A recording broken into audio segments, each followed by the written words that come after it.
He hadn't opened that door in 4 years. The day he finally did, 3 orphaned children were standing on the other side, and one of them was about to say 4 words that would destroy every wall he had ever built. A man who buried his heart along with his wife and daughter. A wealthy rancher willing to steal land from grieving children. And a mystery hidden beneath the cabin floor that would rewrite everything Colt Brennan thought he knew about fate, loss, and why some doors, no matter how hard we try to keep them shut, were always meant to be opened. This is their story. Stay until the end, and drop your city in the comments so I can see how far this story has traveled. The summer of 1883 arrived in Wyoming the way bad news always does, without warning and without mercy. By the middle of July, the Powder River Basin had become something that resembled the surface of a frying pan left too long over a fire. The grasses that had once stretched green and abundant across the rolling hills had shriveled into pale, brittle ghosts of themselves.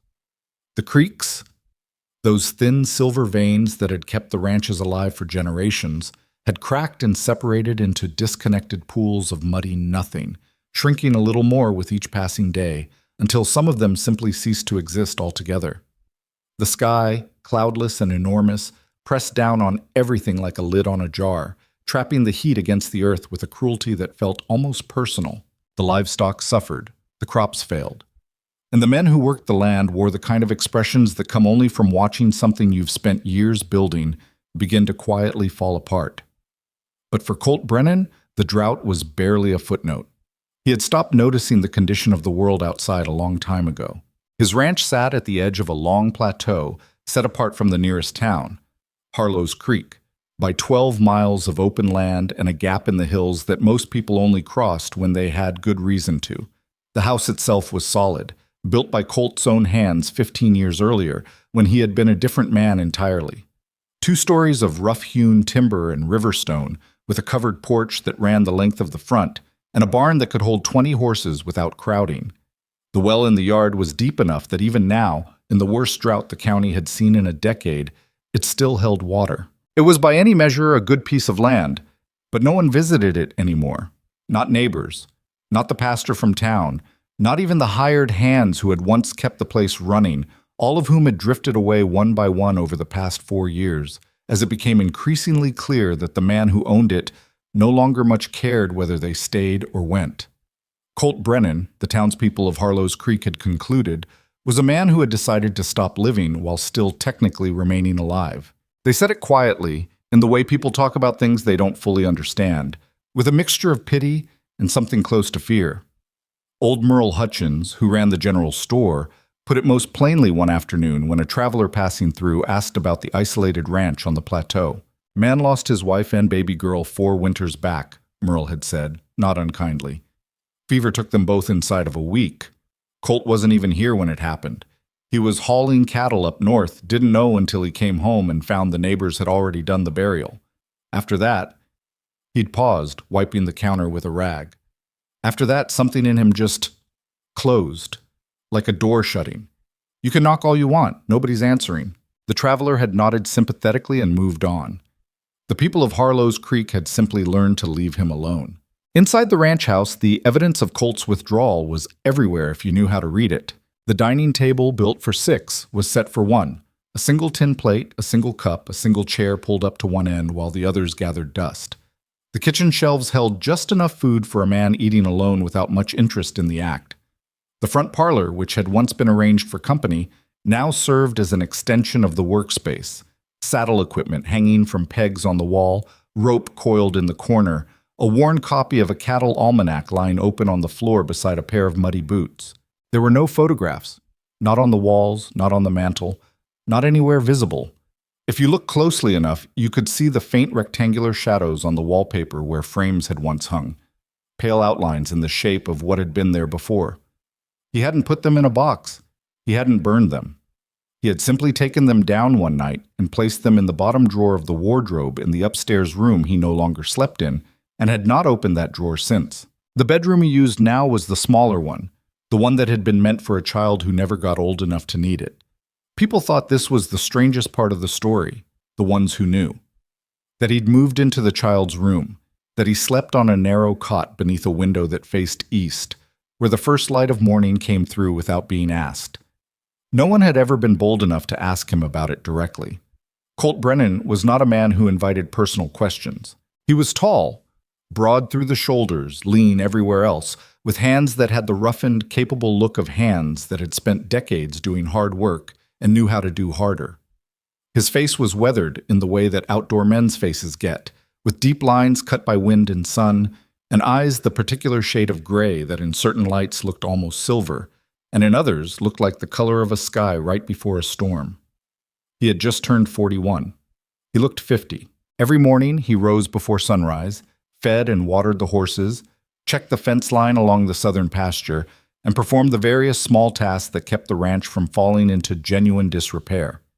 He did these things mechanically, with the focused efficiency of a man who understands that purpose and meaning are not the same thing, and that you can maintain one while having completely abandoned the other. He ate alone, he worked alone, he slept alone, and he had not, in 4 years, allowed himself to care about a single living thing beyond the horses in his barn, and even that he would have denied if anyone had asked. On the morning of July the 14th, Colt woke at 5, as always, and lay for exactly 3 minutes staring at the ceiling before swinging his legs off the cot and reaching for his boots. The heat was already present even at that hour, the particular dense, airless heat of a drought summer that doesn't break overnight the way normal summer heat is supposed to. He pulled on his shirt, his vest, his hat, and went downstairs to start coffee on the iron stove. While he waited for the water to boil, he stood on the front porch and looked out at the land. The plateau stretched away in all directions, pale gold and bone dry, the mountains in the distant west looking hazy and unreal behind a scrim of heat shimmer. Not a cloud anywhere. The air smelled like dust and something slightly scorched, the way it had smelled every morning for the past 6 weeks. He drank his coffee standing up, as he always did, went to the barn, fed the 4 horses, checked their water, came back to the house, ate 2 biscuits left over from the day before, drank a second cup of coffee. By 7 o'clock, he was out on the fence line with a hammer and a bucket of nails, replacing a section of post that had started to lean after the ground dried out beneath it. He worked steadily through the morning heat, driving nails with clean, unhurried strokes, the sweat coming quickly and drying almost as fast in the dry air. He didn't think about anything in particular while he worked. That was, by now, a skill he had mastered. He was back at the house by midday, standing at the kitchen pump, rinsing the grit off his hands and forearms, when he heard it. Footsteps on the porch. He went still. Footsteps on his porch were not something he heard often. The sound, light, uncertain, the sound of someone who wasn't sure they had the right to be there, stopped just short of the front door. There was a pause, then a knock, quiet, almost apologetic. 3 small raps. Colt dried his hands on a cloth and stood in the kitchen for a moment longer than necessary, in the way a man stands when some instinct is telling him that whatever is on the other side of a door is going to change something, and he isn't entirely sure he wants things changed. Then he walked to the front door and opened it. 3 children stood on his porch. His first impression was of smallness. They were so small against the scale of the open land behind them, 3 slight figures in the blazing afternoon light, looking as though the heat itself might swallow them whole at any moment. The oldest was a boy of about 10, standing in front of the other 2 in the deliberate way of someone who has appointed himself responsible for something.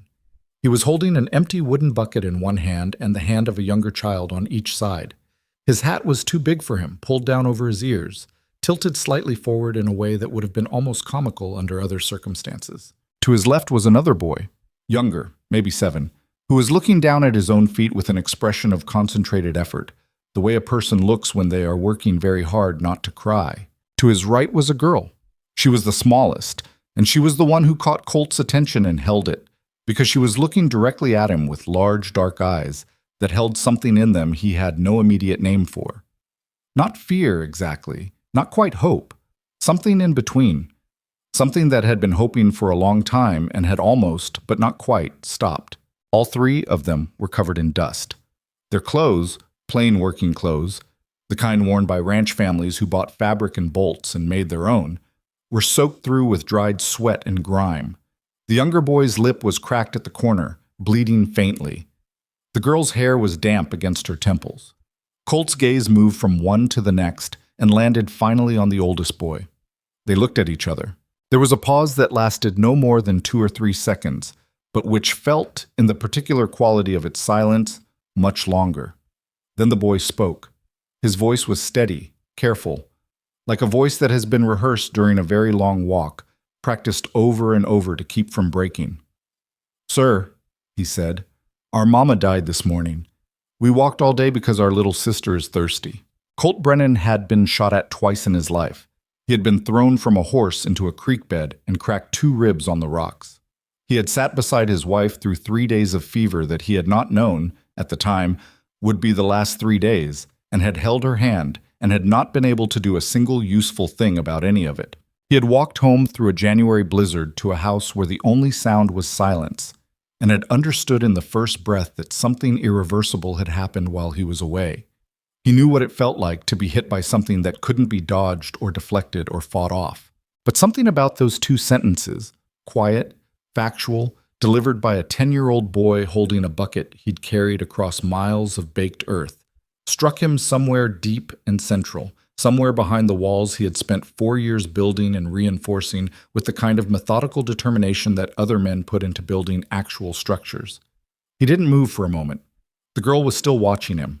He looked at the bucket. Empty. Sun-bleached.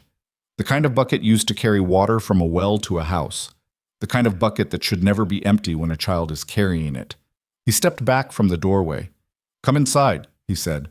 He gave them water first. 3 full cups, filled from the kitchen pump, set on the table without comment. He watched the way they drank, quickly at first, then with the slightly stunned slowing down of people who have been very thirsty for a very long time, and are only now beginning to believe the thirst might actually end. The younger boy finished his cup and looked at it as if he expected it to be taken back. Colt refilled it without being asked. "Sit," he said, gesturing at the chairs around the table. They sat, all 3 of them in a row on one side of the table, close together, the way children sit when they are in an unfamiliar place and drawing comfort from the simple fact of each other's proximity. Colt stood on the other side. "What's your names?" he asked. The oldest boy straightened slightly. "Samuel Reed," he said. "These are my brothers." He corrected himself. "My brother and sister, Thomas. And Clara. How old are you?" 10. Thomas is 7. Clara just turned 5 in April. "Your father?" "Gone," Samuel said. No elaboration. The word landed like something that had been put down a long time ago and wasn't going to be picked back up. Colt looked at him for a moment. "Where's your place?" "Miles east," Samuel said, "past the dry creek. The cabin with the broken—" He stopped, and something moved across his face, the briefest flicker of something raw. "Just past the dry creek." Colt nodded slowly. He knew the area. There were a few homestead claims out that way, isolated places, the kind of land that decent men had tried to make something of and that the country had not always cooperated with. "Your mother was ill?" he said. "Since spring," Samuel said. He was looking at the tabletop now. "She tried to keep going. She did keep going, until—" He stopped again, pressed his lips together, tried again. "She passed in the night, before sunrise. I checked on her and—" Another pause. The effort it was costing him was visible, and it was one of the most difficult things Colt had watched in recent memory, which was saying something. "I knew right away." Beside Samuel, Thomas was looking at his cup. Clara was still watching Colt. "Did you eat today?" Colt asked. "We had some bread this morning," Samuel said. "Before we left." "Before you buried her," Colt said quietly, not quite making it a question. Samuel looked up. Something shifted in his expression, a recognition that the man across the table had understood something that hadn't needed to be fully said. "Yes, sir," he said. Colt moved through the kitchen with the quiet, purposeful efficiency of a man who has been taking care of himself alone long enough that feeding people has become a purely mechanical process. He put a pan on the stove, sliced bread, found the dried beef he kept on the upper shelf, and cut pieces of it into a pot with water from the pump and a handful of dried beans he'd had sitting there for 3 weeks. It wasn't much. He hadn't been keeping a larder designed for hospitality. While the food heated, he stood with his back to the table and thought. He thought about what the boy had said, about the mother, about the land east of the dry creek. He thought about the bucket. He thought about the fact that these 3 children, ages 10, 7, and 5, had buried their mother by themselves and then walked in the heat of a July morning and afternoon miles across open country, carrying an empty bucket because the youngest one was thirsty. He didn't think about what it meant for him. He didn't think about what came next. He thought about it the way he thought about most things these days, as a problem with a set of immediate practical requirements that needed to be addressed before anything else could be considered. He set 3 bowls on the table, ladled the broth and beef into each one, cut the bread, and placed the pieces beside the bowls. "Eat," he said. They ate. He stood by the window and watched them, not quite watching them, the way a man watches something out of the corner of his eye, because looking at it directly would require him to feel something he isn't prepared to feel yet. Clara, the 5-year-old, stopped after a few bites and looked up at him. "Thank you," she said. Her voice was very small and very clear. He turned back to the window and cleared his throat. "Keep eating," he said. After they'd eaten and the edge of the immediate crisis had been blunted, Samuel told him the rest of it. He told it the same way he'd told the first part, carefully, simply, with the economy of someone reporting facts rather than seeking sympathy. His mother, Eleanor Reed, had been sick since May. A wasting sickness, the kind that doesn't announce itself with violence but simply takes a little more each week, quietly, until there's nothing left to take. She had kept the children fed and the cabin maintained as long as she could. When she became too weak to work, Samuel had taken over the daily tasks. He'd been doing it for weeks. They had no close neighbors. The nearest family was 4 miles away, and they'd stopped coming by after the 3rd time Samuel had ridden over on the mule to ask for help and come home empty-handed. He said this without bitterness, which was somehow worse than if he'd said it with bitterness. "Most folks said Mama owed them money from before," Samuel said. "Said they weren't going to throw good after bad on a family that couldn't pay." Colt said nothing. "The water's been the worst part," Samuel continued. "The well went shallow in June. We've been hauling from the creek, but—" He glanced at the window as if he could see the dead creek from there. "It's been gone near 3 weeks now." "You've been going without water for 3 weeks?" "No," Samuel said quickly. "There's still some, but it's far. And carrying Clara—" He hesitated. "She's small. And the son—" "I understand," Colt said. There was quiet for a moment. "Mr. Brennan," Samuel said. He said the name carefully, as if he'd looked it up ahead of time and rehearsed the pronunciation. "We don't want charity. I'm asking for water right now for Clara. But after that, we can manage. We always have." Colt looked at the boy for a long moment. 10 years old.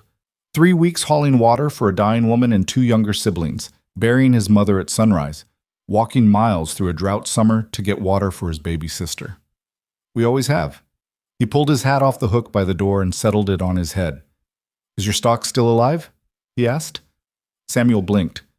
"Some. 2 of the chickens and the mule. The milk cow." He paused. "I think she might have died yesterday. I wasn't sure when we left." "I'm loading the wagon," Colt said. "Water, food, blankets, medicine. You're going to tell me how to get to your place." Samuel was quiet for a moment.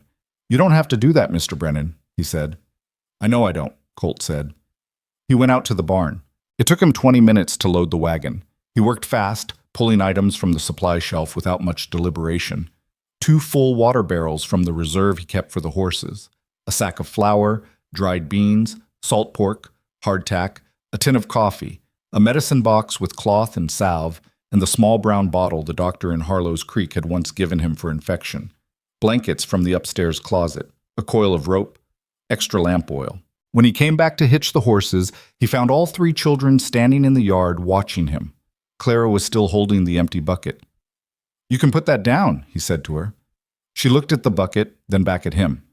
Then she set it carefully against the porch steps, like she was leaving it somewhere she'd remember to find it again. He helped the 3 of them into the wagon bed, Samuel protesting slightly that he could manage, Colt ignoring this, and climbed to the driver's seat. He turned the horses east toward the dried creek and the land beyond it, toward a cabin he'd never visited and a situation he hadn't asked to be part of, and that some quiet, still functioning part of him knew, even then, even before he'd seen any of it, was not going to be simple. The sun was still high and merciless. The road ahead was empty and pale with dust. Somewhere to his left, a meadowlark called once, and then was silent.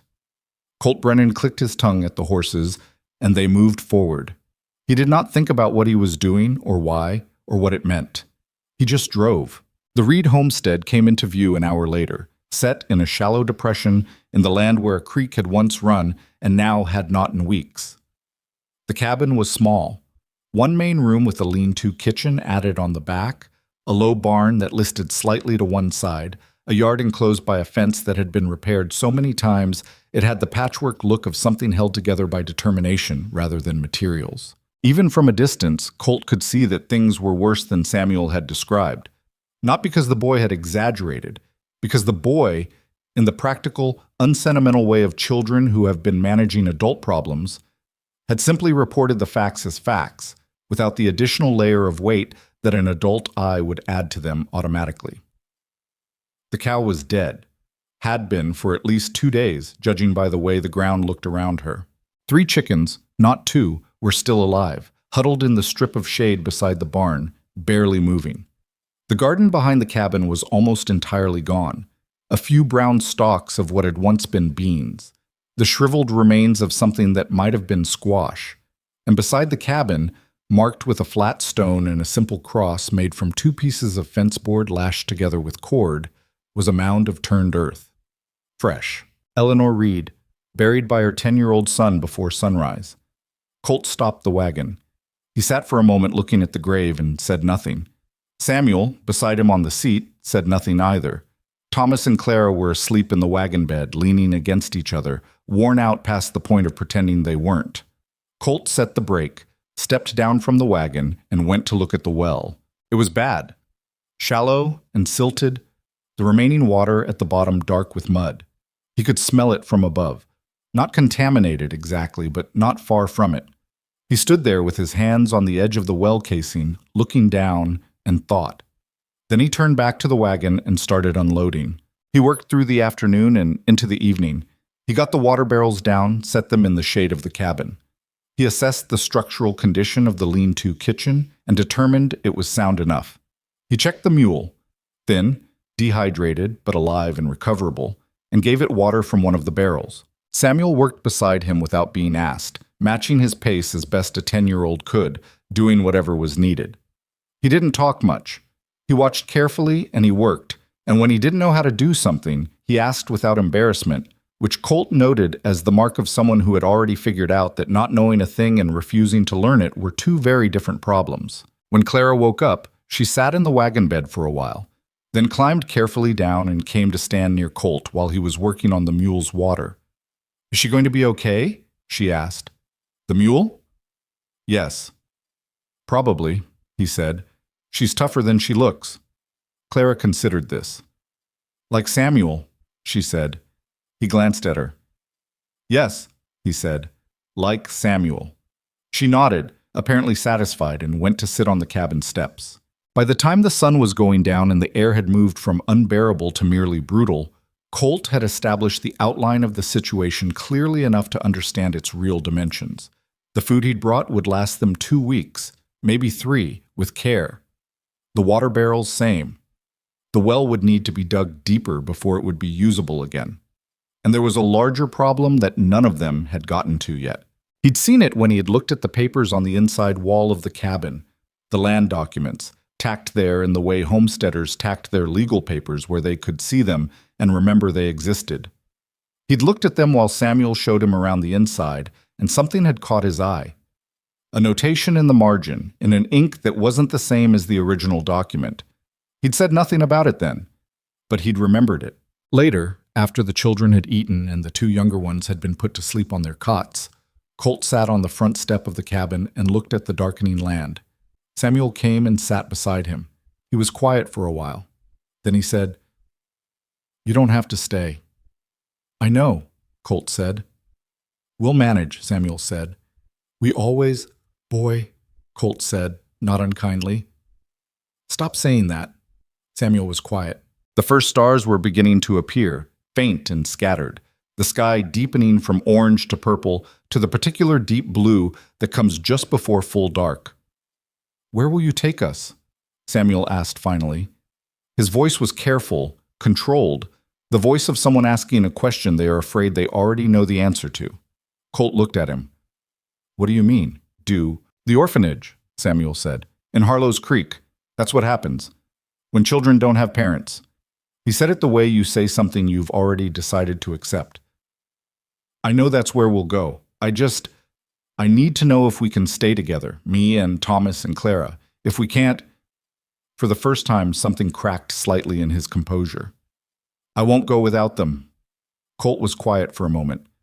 I'm not taking you to any orphanage, he said. Samuel looked at him. In the fading light, his expression was uncertain, not quite hope, because hope had let him down enough times that he'd learned to hold it at arm's length until he was sure. Why not? He asked. Colt thought about the notation in the land document. He thought about the name written there, in that different ink. Victor Langley. He knew the name. Everyone in Powder River County knew the name. Because, he said, I need to figure out what's happening with this land. And until I do, I'm not going anywhere. Samuel stared at him. You mean... He stopped, started again. You mean you're staying? Tonight, Colt said. And probably a few days after that. The boy said nothing for a long moment. Then he looked away, out at the dark land, and Colt saw his jaw tighten in that particular way. The way of someone who is not going to cry no matter what, who has decided that as an absolute matter of will. Okay, Samuel said quietly. Okay, Colt agreed. They sat in silence as the stars continued to appear, one by one, and the air finally, mercifully, began to cool. Colt didn't sleep that night. He sat on the step until the moon had moved all the way across the sky, and he thought about land documents and forged ink and a man named Langley who had a reputation in Powder River County for acquiring property in ways that the law hadn't yet caught up with. And somewhere underneath all of that, not quite accessible, not quite ready to be looked at directly, he thought about a 10-year-old boy who carried an empty bucket across miles of drought-broken country because his little sister was thirsty. We always have. The stars were very bright over the Reed homestead. Colt Brennan sat beneath them and let himself, for the first time in 4 years, care about something. He didn't notice when it happened. That was the thing about doors. Sometimes they open so quietly you don't hear it. He found it again in the morning. The land document was still tacked to the wall where it had always been, curling slightly at the corners from years of dry air and neglect, but holding. Colt stood in front of it in the gray pre-dawn light while the children slept, holding the single candle he'd lit from the cabin's meager supply, and looked at the notation he'd noticed the night before. In the lower right corner of the original homestead filing, the section that described the eastern boundary markers, someone had added a line of text in a slightly darker ink. The handwriting was different from the rest of the document, more deliberate, the kind of careful penmanship that belongs to a person trying to make something look official that isn't. Boundary Adjustment per County Survey, April 1882. Confirming party, V. Langley, acting agent. Colt held the candle closer. The ink sat differently on the paper than the rest of the document, slightly raised, as if added after the original had dried and aged. The original filing dated to 1878. 4 years was enough time for ink to settle into paper and become indistinguishable from what surrounded it, if you didn't know what you were looking for. He'd spent enough years dealing with cattle contracts and property lines to know the difference. This had been added recently. Within the past year, he estimated, maybe less. He unpinned the document carefully from the wall, folded it, and put it in the inside pocket of his vest. Then he went outside to start the morning fire before the children woke. The sky was just beginning to lighten in the east, a thin line of pale gold along the horizon, the stars fading one at a time the way they always do, reluctantly, as if they'd rather stay. The air at this hour was almost cool, carrying the faint smell of sage that the heat of the day would burn off completely within an hour or two. In the distance, a coyote called once, the sound rising and then falling away into the silence of the open land. Colt crouched by the fire ring in the yard and built the fire the way he'd been building fires for 30 years. Tinder first, then kindling arranged in a careful lattice, then the heavier wood on top. He struck the match and held it to the tinder and watched the small flame find its footing, then strengthen, then begin to be a real fire. There was something satisfying about that process that had never diminished for him, no matter how many times he'd done it. the reliable logic of it, the way it worked the same every time, if you did it right. He put the coffee pot on. He sat back on his heels and thought about Victor Langley. Langley had arrived in Powder River County 6 years ago with money whose origin nobody could quite pin down, and an appetite for land that everyone could see very clearly. He operated in the manner of a man who understood that the law, in a place this remote and thinly administered, was primarily a tool for those who knew how to use it, and that those who didn't have the money or the knowledge to use it were largely at its mercy. Over 6 years, he'd acquired 4 ranches and 2 homestead claims in deals that the former owners invariably described, after the fact, as feeling less like transactions than like being slowly backed into a corner until there was no room left to move. Nobody had ever proved anything illegal. Nobody had ever tried very hard. Colt had met Langley once at a county stockman's meeting 2 years ago, in the period when he was still attending such things out of habit if not interest. Langley was a large man, well-fed, with the particular ease of manner that belongs to people who have never had a serious reason to be nervous. He'd shaken Colt's hand with the firm, slightly too long grip of a man who wants you to know he considers himself your equal, possibly your superior, and that he's generous enough not to make a point of it. Colt had not liked him. The notation in the Reedland document told him he'd been right not to. The coffee began to boil. He poured a cup, held it in both hands, and waited for the morning to arrive fully. When Samuel came out of the cabin 20 minutes later, rubbing sleep from his eyes and moving with the automatic purposefulness of a boy who'd been getting up early to work for long enough that his body did it without being told, he found Colt sitting on the step with a second cup already poured. Samuel looked at it. "For you," Colt said. The boy sat down beside him and took the cup with both hands, the way Clara had held her water cup the night before, and drank. He made a small sound of surprise at the temperature, then held it more carefully and blew across the top. "You were up early," Samuel said. "Always am." "Were you looking at the papers on the wall?" Colt glanced at him. The boy was watching the horizon, not looking at him directly, but he'd noticed. 10 years old, and he'd noticed. "Yes," Colt said. "Mama got worried about those," Samuel said, still looking at the horizon. "A few months back, a man came out here, big man, nice clothes, and said there'd been a survey error on the eastern boundary. Said part of our land wasn't legally ours. Mama said he was wrong. He said he had documentation." Samuel paused. She didn't believe him, but she got worried. "Did she recognize the name, Langley?" Samuel was quiet for a moment. "She knew of him," he said carefully. "She didn't say much about it. Mama didn't like to say bad things about people out loud, but I could tell." He looked down at his coffee cup. "I could always tell." Colt nodded slowly. "That document's been altered," he said. "The notation about the boundary. Someone added it after the original was filed." Samuel turned to look at him then. The morning light was full enough now that Colt could see his expression clearly. Not surprise exactly, but the look of someone having a suspicion confirmed that they'd hoped wouldn't be. "So he doesn't have a real claim," Samuel said. "Not based on that document, no. But he may have filed other things in the county records. That's what I need to find out. And if he has, then we find out how he filed them and whether they hold up." Samuel was quiet for a moment. "Why are you doing this?" he asked. The question wasn't suspicious. It was the straightforward inquiry of a boy trying to understand a thing he genuinely didn't. Colt looked out at the land. The light was coming up now, golden and wide. The shadows long and thin across the dry grass. It was going to be another brutally hot day, the kind of day that made the land look both beautiful and merciless at the same time. "Because it's wrong," he said simply. Samuel considered this. "Lots of things are wrong," he said. "Most folks don't do anything about it." "I know," Colt said. The boy looked at him for another moment, then looked back at his coffee. He didn't push further, which was, Colt thought, one of the more impressive things about him. That instinct for knowing when a conversation had given him what it was going to give and when to let it rest. They sat in the early morning quiet together and finished their coffee, and the day began.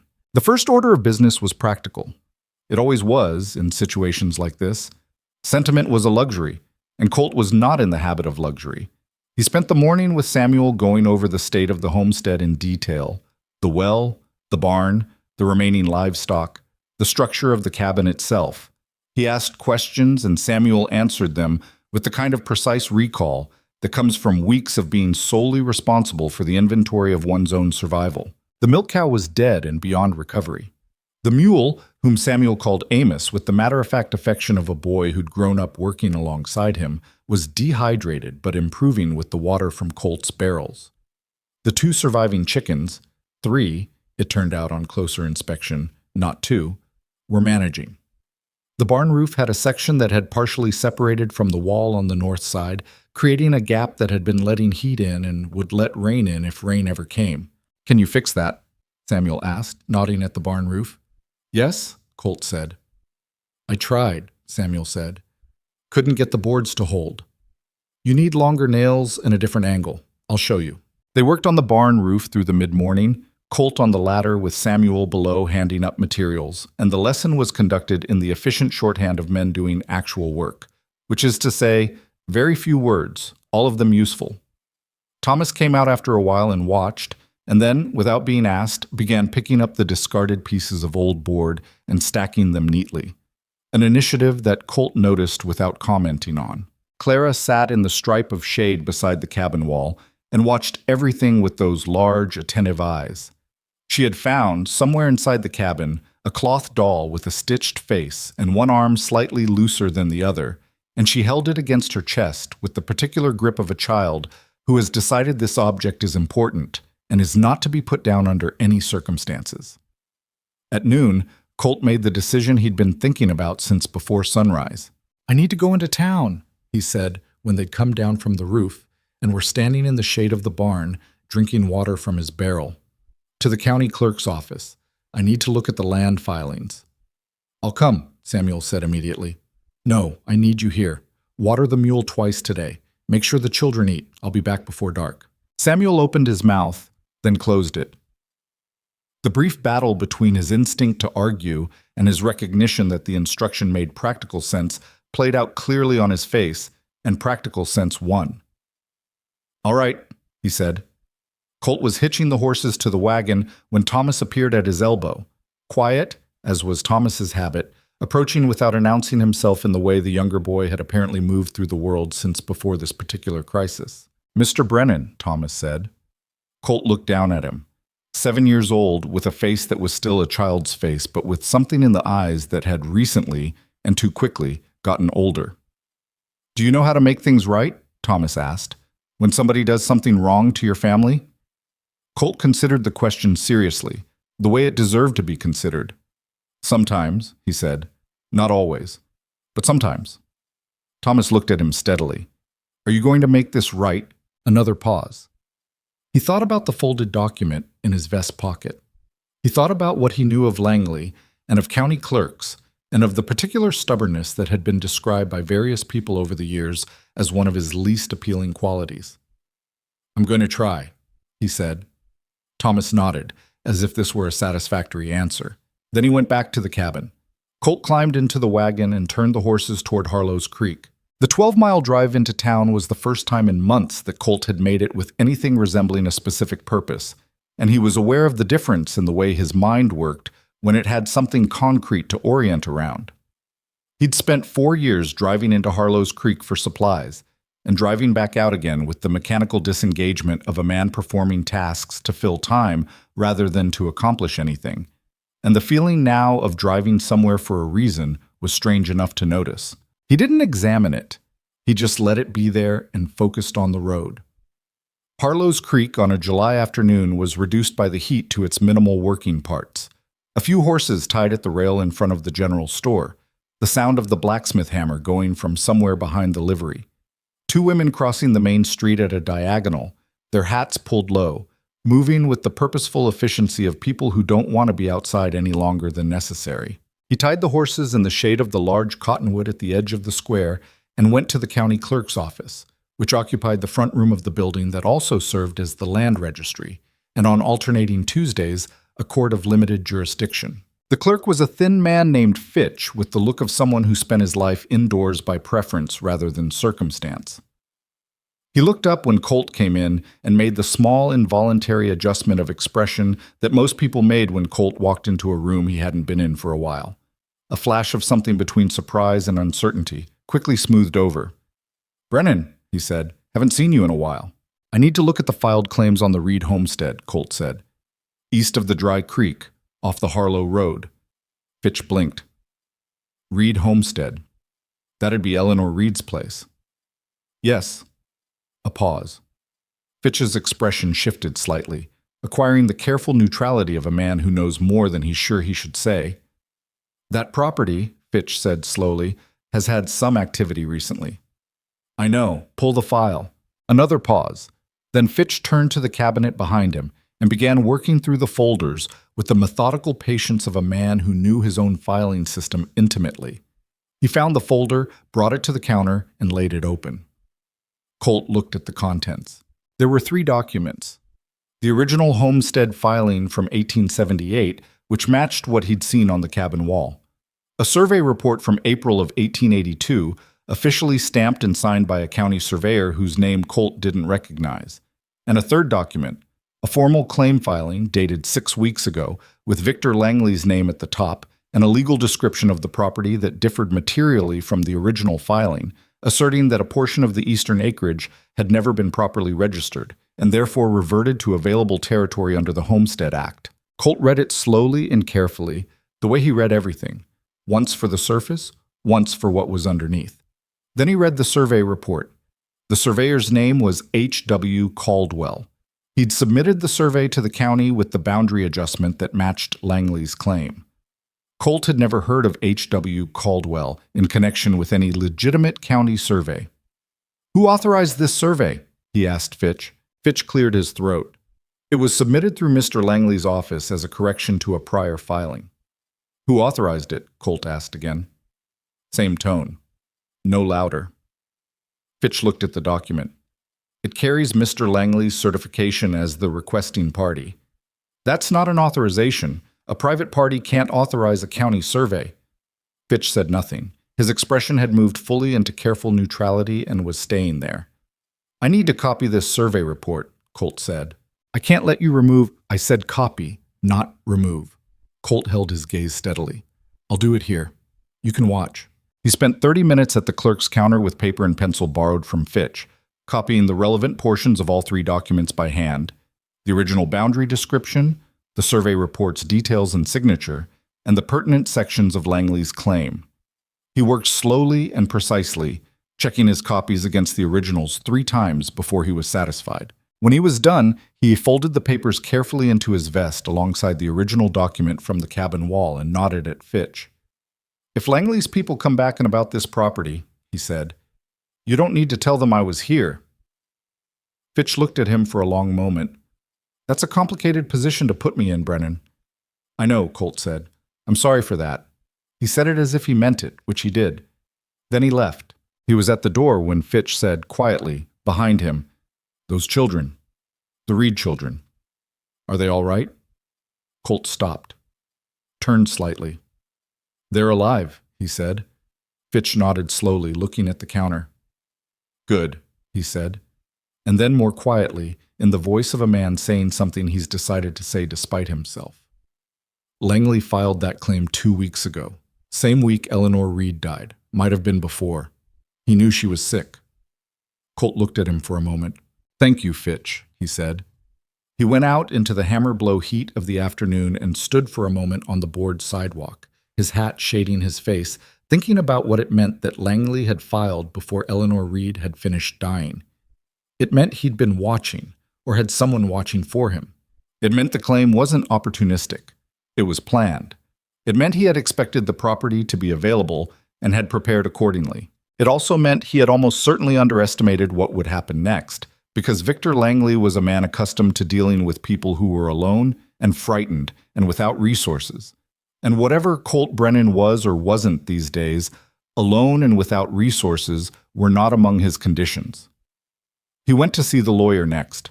Martin Hale kept an office above the dry goods store, accessible by an exterior staircase that had accumulated enough weathering to make you think about your choices on the way up. Hale himself was a compact man in his mid-50s, who had practiced law in Powder River County for long enough to have the particular combination of realism and stubbornness that comes from spending decades fighting cases in a jurisdiction where the law was more of a general suggestion than a firm framework. He listened to Colt without interrupting, which was one of his better qualities. He read the copied documents carefully, holding them close to the light from the window, his expression moving through several phases before settling on something that Colt read as professionally troubled. "The survey's the problem," Hale said finally, setting the papers down. "If it's registered with the county, it has a presumption of legitimacy until proven otherwise. Langley's claim rests on it. You'd have to demonstrate the survey was either fraudulent or improperly authorized to challenge the claim." "It was improperly authorized," Colt said. "A private party submitted it. There's no county authorization on it." "I see that, but Langley will argue procedural acceptance, that the county accepted the filing, which constitutes de facto authorization. It's a weak argument, but it's an argument." Hale leaned back. "What you really need is evidence that the survey's findings are wrong. Another survey, or original documentation that contradicts the boundary described. The original homestead filing contradicts it." "It does, but Langley is going to say the original was an error and the 1882 survey corrected it." "Then we need to discredit the 1882 survey." "Yes." Hale was quiet for a moment. "The surveyor, H.W. Caldwell. I've never heard of him in connection with any county work." "Neither have I. That's worth looking into." Another pause. "Brennan, I have to tell you, this is a fight that will cost money. My fees, court time, the possibility of a counter-challenge from Langley's legal people, who are not inexpensive." He said it directly, in the manner of a man who respects the people he's talking to enough to be plain with them. "Those children have no resources. And you, I don't know your current—" "My current situation is fine," Colt said. Hale looked at him steadily. "You're prepared to fund this?" "Yes." Another moment of quiet. Hale looked at the papers again. Then he looked at Colt with an expression that wasn't quite readable, something that in another man might have been described as moved, but in Martin Hale, who was not a demonstrative person, came out as a kind of respectful gravity. "All right," he said. "I'll need time to research Caldwell and get a proper surveyor out to look at the Reed property, at least 2 weeks before we can establish the foundation of a challenge." "I'll be at the Reed homestead," Colt said, "or at my place on the plateau. You can reach me by either." Hale nodded. He was gathering the copied documents, preparing to begin whatever it was he began with documents that needed careful attention, when he paused. "Word gets around fast in this county," he said. "When Langley hears you're involved in this, he's going to push harder. He may try to accelerate his claim. He has friends in the county commission." "I know," Colt said. "It won't be simple." "Nothing worth doing usually is," Colt said, and went back down the exterior staircase into the afternoon heat. He made one more stop before leaving town. He went to the general store, and he spent more money than he'd spent in a single purchase in the past 2 years. Flour, sugar, salt, cornmeal, dried beans, salt pork, 2 kinds of canned goods, coffee, lamp oil, a sack of oats for Amos the mule, 3 new pairs of children's boots in the approximate sizes he'd estimated from looking at the children's feet, a set of school primers, 3 of them, the basic readers used in the county schoolhouse, and a box of pencils. Merle Hutchins behind the counter watched him pile it all on the counter without comment until almost the end, when Colt put the school primers down. "The Reed children?" Merle said quietly. "Yes." Merle nodded. He began tallying the order with the quiet efficiency of a man who understood that the correct response to this particular situation was to be helpful and keep his mouth shut. He almost succeeded. At the end, while Colt was tucking the receipt into his pocket, Merle said, not quite casually enough, "People in town have been wondering about those kids, whether anyone was going to step in." "They were wondering," Colt said. Merle had the grace to look slightly uncomfortable. "Times have been hard. People have their own—" "I know," Colt said. "No judgment in it, just the flat acknowledgement of a fact." He loaded the wagon and drove back toward the Reed homestead as the sun began its long descent toward the western mountains, the air still blazing but fractionally less so, the light changing from the white-hot glare of midday to something richer and more slanted. He was halfway back when he stopped the wagon. He sat there for a moment in the middle of the road, the horses patient beneath their harnesses, the land empty in all directions. He thought about what he was doing, He thought about what he was committing to. Not just the legal fight, not just the money, but the weeks of presence it would require. The daily reality of 3 children on a homestead that needed more work than one man and one boy could do alone. The particular texture of a life shared with people who needed things, who would wake up in the night and be afraid sometimes, who would require patience and constancy, and a version of him that he'd more or less stopped being 4 years ago. He thought about the narrow cot in the small room on his plateau ranch, about the drawer in the wardrobe he hadn't opened, about the 4 years of mornings he'd spent building the machinery of a life stripped of anything that could hurt him. He sat there long enough that one of the horses turned her head and looked back at him with the mild inquiry that horses sometimes show when a human is taking longer than expected to make a decision. "I know," he said to her. Then he clicked his tongue and kept driving. When he came over the last rise and the Reed homestead came into view below him in the early evening light, he saw Samuel standing in the yard looking in his direction, shading his eyes with one hand. When the wagon became visible, the boy's posture changed. An almost imperceptible shift, a releasing of something held, and he lowered his hand. Clara came running from the side of the cabin, her cloth doll clutched in one fist, kicking up small clouds of dust with each step.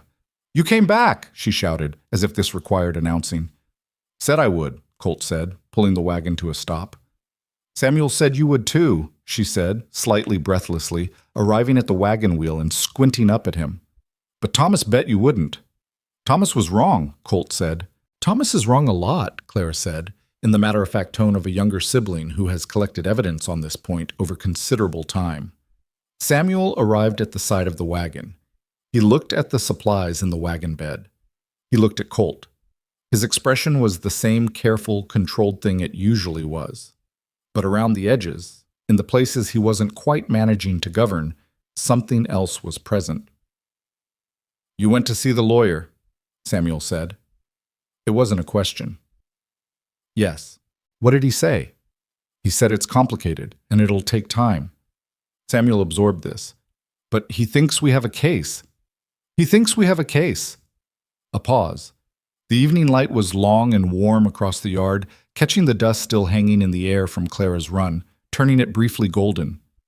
"Mr. Brennan," Samuel said. "You can call me Colt." The boy looked at him. "Colt," he said, trying the name on with the same careful deliberateness he brought to most things. "You bought all this." He gestured at the wagon bed, the supplies, the boots and primers visible among the rest.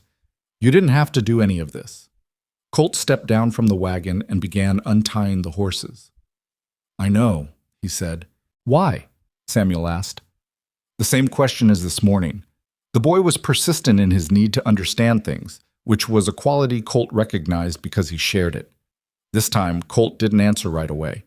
He finished unhitching the near horse and led her to the water trough before he spoke. "Because 4 years ago," he said, without looking back at the boy, "someone should have done this for me. And nobody did." He paused. "And I didn't ask. And I should have." Another pause, shorter. "And that's enough of a reason." He heard Samuel say nothing behind him, which was its own kind of answer. Thomas appeared in the cabin doorway, looked at the laden wagon, and then looked at Colt with an expression that required several seconds to fully resolve. Then, without a word, he came down the steps and went to the wagon and began helping to unload it with the careful efficiency of a boy who'd learned that when there was work to be done, you did it. Colt watched him for a moment. Then he went to help.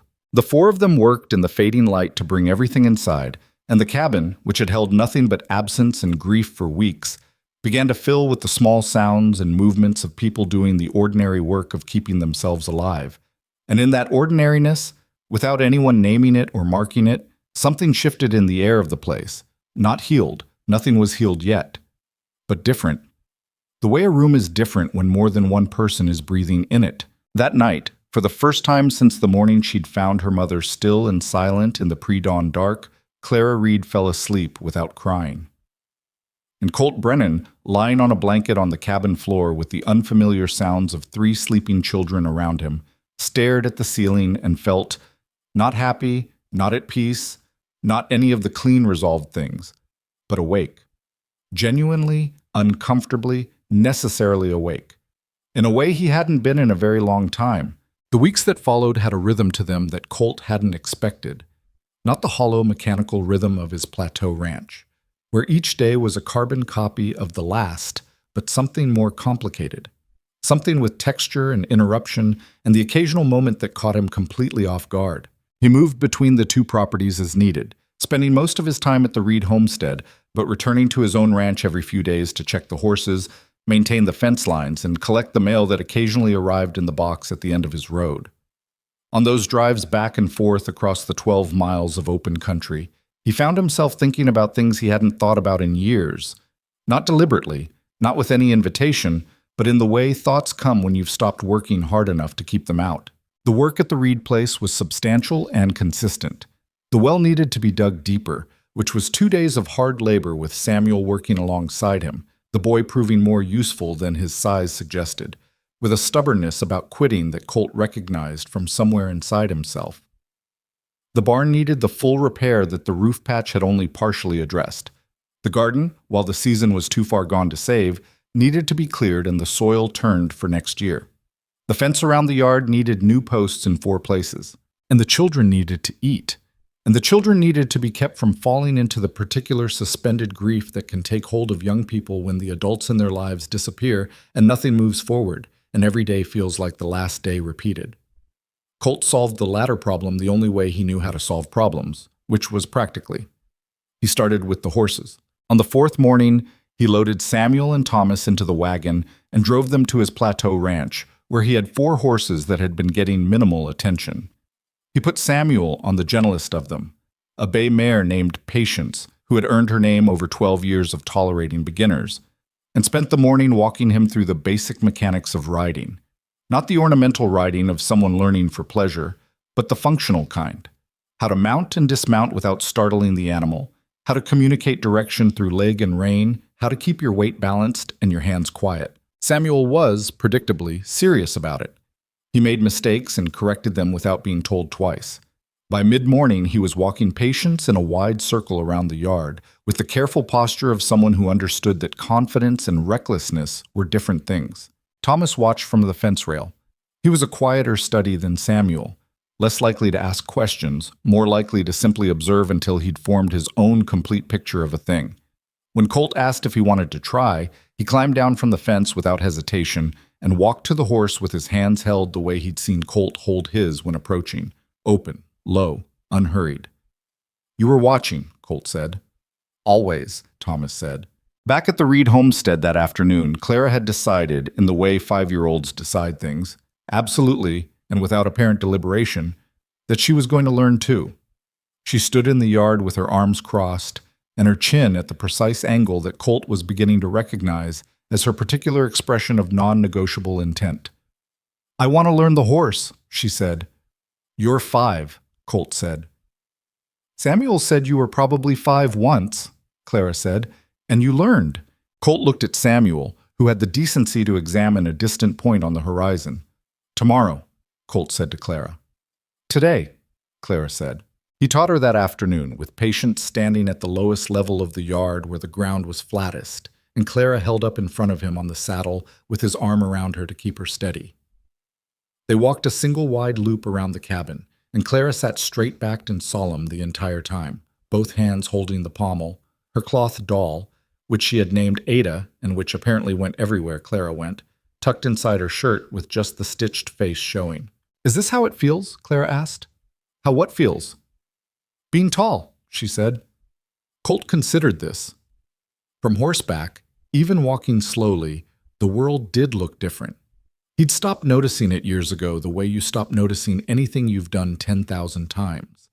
But looking at it from Clara's perspective, genuinely new, genuinely changed, he noticed it again.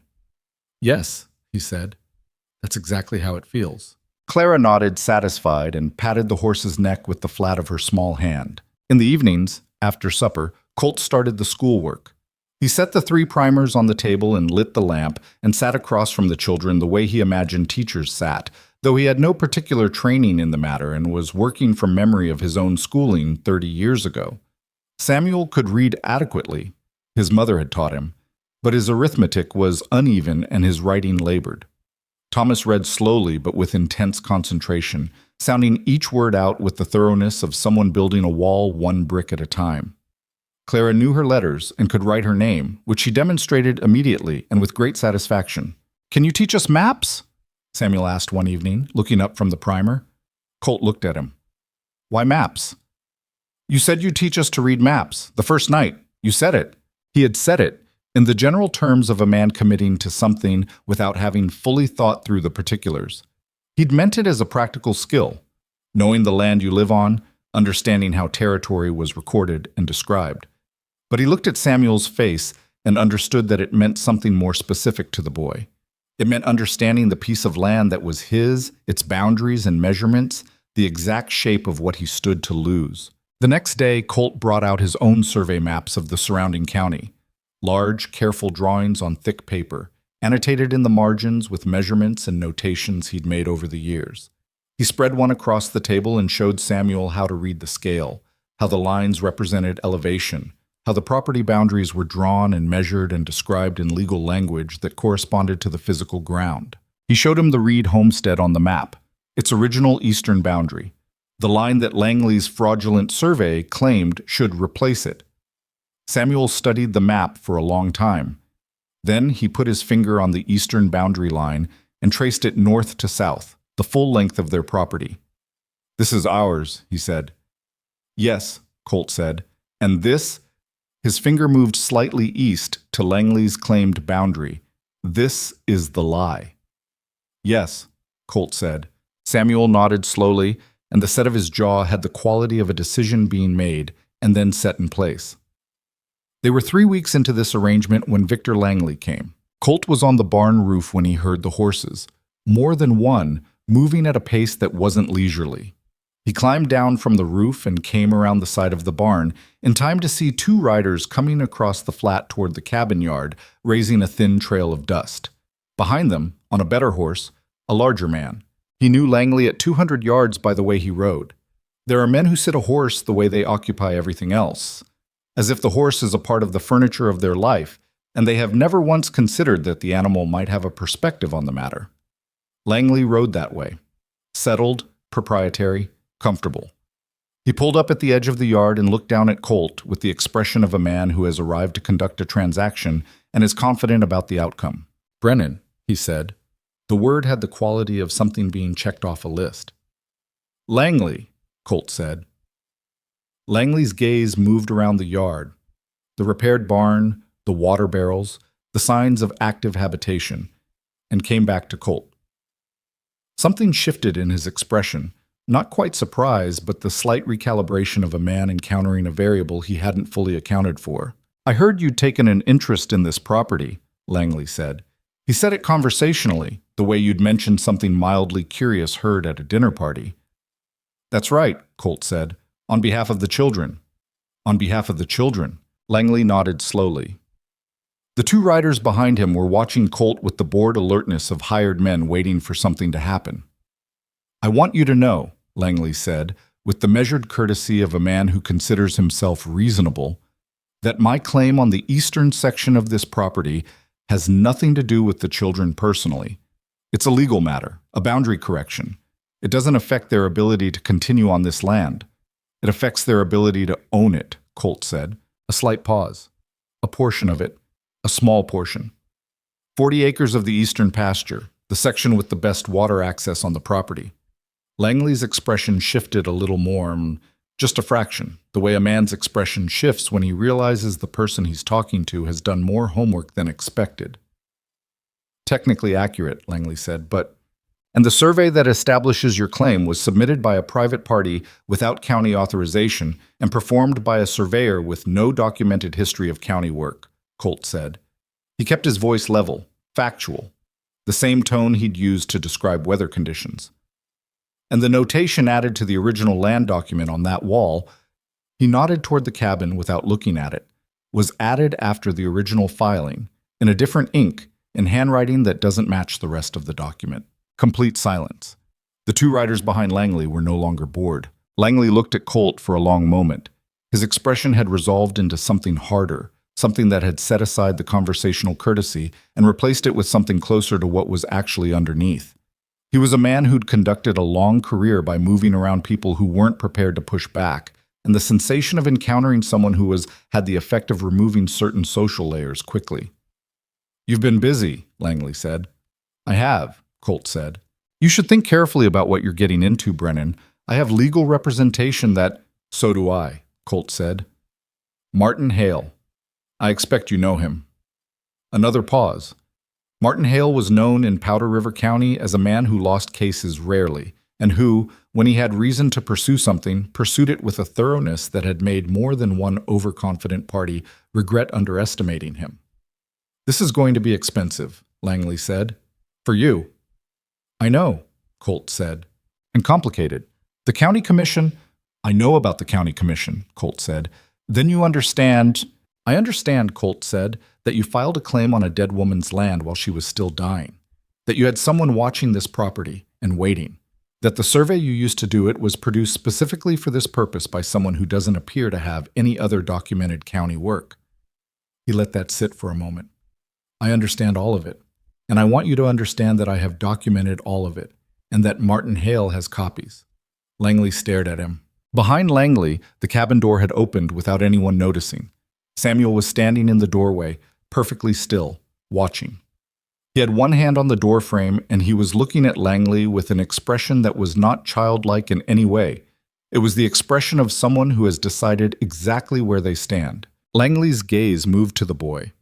Something moved across his face, not guilt exactly, but the shadow of something that might have been discomfort in a man who was capable of it. "Those children would be better off," Langley said, shifting his approach, his voice taking on a more reasonable tone, "with a proper settlement. Money. Enough to give them a real start somewhere. A city, perhaps, where there are schools and opportunities. This land—" He gestured at the dry, heat-baked property around them. "This land has been barely survivable for a family in good health. For 3 children alone, it's ours," Samuel said from the doorway. Langley looked at him. "It's ours," Samuel said again. His voice was steady. The same steadiness he'd had when he'd knocked on Colt's door. "My mother is buried here. My father built that barn. This is our land, and we're not going anywhere." Langley was quiet. He looked at the boy for a moment, and then he looked at Colt, and the look that passed between the two men contained everything that would take months to play out in legal documents and courtrooms. The full shape of the conflict, laid bare. "You'll hear from my attorney," Langley said. "I expect so," Colt said. Langley turned his horse and rode away, his 2 men falling in behind him, the 3 of them raising a thin curtain of dust that the hot air took and dispersed until there was nothing left of them but the sound of hoofbeats fading. Colt stood in the yard and watched until they were gone. Then he turned around. Samuel was still in the doorway. Thomas and Clara had appeared behind him. Thomas with his usual quiet watchfulness, Clara with Ada the doll held against her chest, looking from Samuel to Colt and back. "Was that the bad man?" Clara asked. "Yes," Samuel said. "He's gone now," Clara said. Not quite a question. "For now," Samuel said. Clara looked at Colt. "Will he come back?" "His lawyers will," Colt said. "But that's different." "Different how?" "Different because that's a fight on our ground," Colt said. "In a courtroom, with rules. And we're prepared for it." Clara considered this. Then she nodded and went back inside, apparently satisfied. Thomas followed without a word. Samuel stayed in the doorway, looking out at the place where Langley had been. "He was sure we'd fold," Samuel said. "Yes," Colt said. "People always think that," Samuel said. There was no self-pity in it, just the observation of someone who has encountered this assumption before and cataloged it. "Because we don't have money, because there's no man here, because Mama was sick," he paused. "Because we're kids." "He made a mistake," Colt said. Samuel looked at him. "What mistake?" "He assumed," Colt said, "that nobody was going to show up." The boy was quiet for a moment. Then something in his expression, the controlled, careful, 10 years old and pretending not to need anything expression, shifted very slightly in the way that expressions shift when a person is moved and is deciding whether or not to show it. He decided not to, which was fine. Colt understood that particular decision better than most. "I'm going to finish the fence line on the east side," Samuel said. "I'll help you," Colt said. They went to work. It was 2 days after Langley's visit that Hale rode out to the homestead with news that changed the shape of things. He arrived in the early afternoon, his horse lathered from the pace he'd kept, and dismounted in the yard with an expression that Colt read immediately as the expression of a man who has found something and is trying to manage his own reaction to it. "Caldwell," Hale said, without preamble. "The surveyor, H.W. Caldwell." "What about him?" Colt said. "He doesn't exist," Hale said. "Not as a licensed surveyor. Not in this state, not in any adjoining state.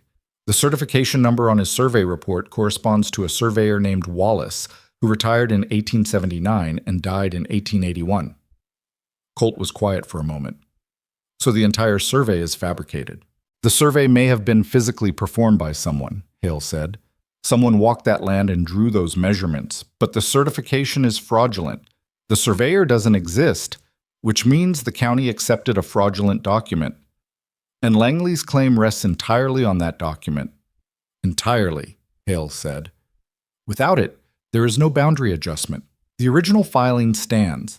The Reed property is exactly what it was when Eleanor Reed filed the claim." Colt absorbed this. "What do we do with it?" "We file a challenge with the county," Hale said, "and we request a hearing before the district judge. I've already drafted the initial filing, but—" He paused, and the pause had weight. "There's a but." "There always is," Colt said. "The county commission," Hale said carefully. 3 of the 5 commissioners have, over the past 4 years, made various business arrangements with Langley. Nothing illegal on the surface, but it creates a conflict of interest in any county-level proceeding. Langley will use that to delay, to complicate, to make this as long and expensive as possible. He looked at Colt directly. "He's going to try to outlast us." "He won't," Colt said. "I need you to understand what I'm saying, Brennan. This could take months. The county hearing could be delayed. Langley's attorneys could file counter-challenges. Each one costs—" "Martin," Colt said. "I understand what it costs. File the challenge." Hale looked at him for a long moment. Then he nodded, once, with the particular gravity of a lawyer who has decided his client has fully considered the consequences and is respecting that decision. "There's one more thing," Hale said. He reached into his coat and produced a folded paper. "My clerk found this in the adjacent property records, when he was cross-referencing Langley's other filings." He held the paper out. "I thought you should see it." Colt took it and unfolded it. It was a copy of a letter. Not a legal document, but a personal letter, transcribed in the clerk's neat hand from an original that had apparently been included with some property correspondence in the county file. The letter was addressed to the county land office, written in a woman's hand that Colt could tell from the copy was careful and educated, and it described a concern about unauthorized surveyors being seen on the Reed property in March of that year. The letter was signed Eleanor A. Reed. She had known. She had written to the county to warn them 3 months before she died, and the county apparently had filed the letter and done nothing. Colt read it twice. Then he folded it and held it. "She tried to protect them," he said. "She did everything she could," Hale said quietly. "From the looks of it, she was trying to fight this from a sickbed." Colt handed the letter back. He stood for a moment with his hands at his sides, looking at the cabin, at the grave beside it with its board cross and its flat stone, at the 3 children who were visible at various points around the property, going about the ordinary business of the afternoon. He thought about Eleanor Reed writing that letter. Sick, alone, 2 children to manage and a third too young to understand, watching unauthorized men walk her land and knowing what it meant and doing what she could with what she had, which was a pen and the law and the hope that someone somewhere in the county administration would take it seriously. Nobody had. He thought about that for a moment, the full weight of it. Then he put it down the way you put down things that are too heavy to carry while you're still working, and looked at Hale. "When can you file the challenge?" he said. "End of the week," Hale said. "File it," Colt said, "and add the letter. Eleanor Reed's letter. If she went to the trouble of writing it, it should be part of the record." Hale nodded. "It will be." That evening, after Hale had ridden back toward town and the children had eaten and the lamp was low on the table, Colt sat outside on the cabin steps in the cooling air and thought about what came next. The legal challenge, the hearing, The months of waiting and pushing and fighting through the procedural delays that Langley's people would manufacture, the money it would require, the time. He thought about all of it and found, somewhat to his own surprise, that none of it felt like a burden in the way he would have expected. It felt like something with a shape, a problem with edges, with a definable path through it, with a reason on the other side. He hadn't had something that felt like that in 4 years. The door opened behind him and Samuel came out and sat down beside him, the way he did most evenings, in that particular habit that had developed without anyone planning it, the two of them sitting in the cooling dark and saying sometimes a lot and sometimes almost nothing. Tonight, Samuel had something in his hand, a piece of paper folded twice. "I found this in Mama's things," Samuel said. "In the box under her bed." He held it out. "I don't know if it matters." Colt took it, unfolded it in the last of the evening light. It was a hand-drawn map, small, careful, precise. The kind of map a person makes when they know a piece of land intimately and want to record exactly what they know about it. It showed the Reed homestead from above, the way a bird would see it, with the boundaries drawn in and labeled with measurements and reference points. In the eastern corner, the section that Langley was claiming, there were additional notations written in the same careful hand, describing a set of original survey stakes that had been driven when the homestead was first filed, reference stakes. Original markers, the kind that, if they were still in the ground, would definitively establish the original eastern boundary. In the margin, in smaller writing, "Stakes set 1878, Robert confirmed placement, should still be there unless moved." Robert, her husband, who had built the barn and then at some point been gone. Colt looked at the map for a long time. "Do you know if the stakes are still there?" he asked. Samuel shook his head. "I didn't know they existed until I found this." "We need to look," Colt said. "Tonight?" "Tomorrow," Colt said. "First light." Samuel nodded. He looked at the map in Colt's hands for a moment, then looked out at the dark eastern edge of the property, invisible now in the night. "She thought of everything," Samuel said quietly. "Even when she was sick, she was still thinking about how to protect us." Colt said nothing. There wasn't anything adequate to say to that. The moon was coming up, wide and pale, washing the land in silver-gray light. Somewhere out on the eastern pasture, the pasture that was theirs, that had always been theirs, that they were not going to give up, a nighthawk called, the sound rising and falling in the dark. Samuel sat and listened to it. Colt sat and thought about tomorrow, about first light, about the eastern fence line and whatever Eleanor Reed had buried there to tell the truth about her land. And somewhere in the back of his mind, not quite in the foreground yet, a thought was forming, small and unfamiliar, like the sound of a door beginning to open on hinges that had been still for a very long time. He didn't look at it directly. Not yet. But it was there. They went out at first light, the way Colt had said they would. The eastern pasture was different in the early morning. The heat hadn't built yet, and the land had the temporary quality of something that hadn't fully committed to the day. The dry grass was pale silver in the low light, the shadows long and thin, and the air carried the faint coolness that the night leaves behind before the sun burns it away completely. Samuel walked beside Colt with Eleanor's hand-drawn map held open in both hands, studying it the way he studied everything, with complete attention, as if the information might disappear if he let his focus slip for a moment. Thomas had insisted on coming. He'd appeared in the doorway before sunrise with his boots already on, and when Colt had looked at him, he'd simply said, "I know the east field," and that had settled it. Clara was still asleep, which was the only reason she wasn't there too. The three of them moved through the dry grass toward the eastern boundary, the map their guide and the morning light their lantern. "She drew it from memory," Samuel said, studying the map as he walked. "Look at how precise the measurements are.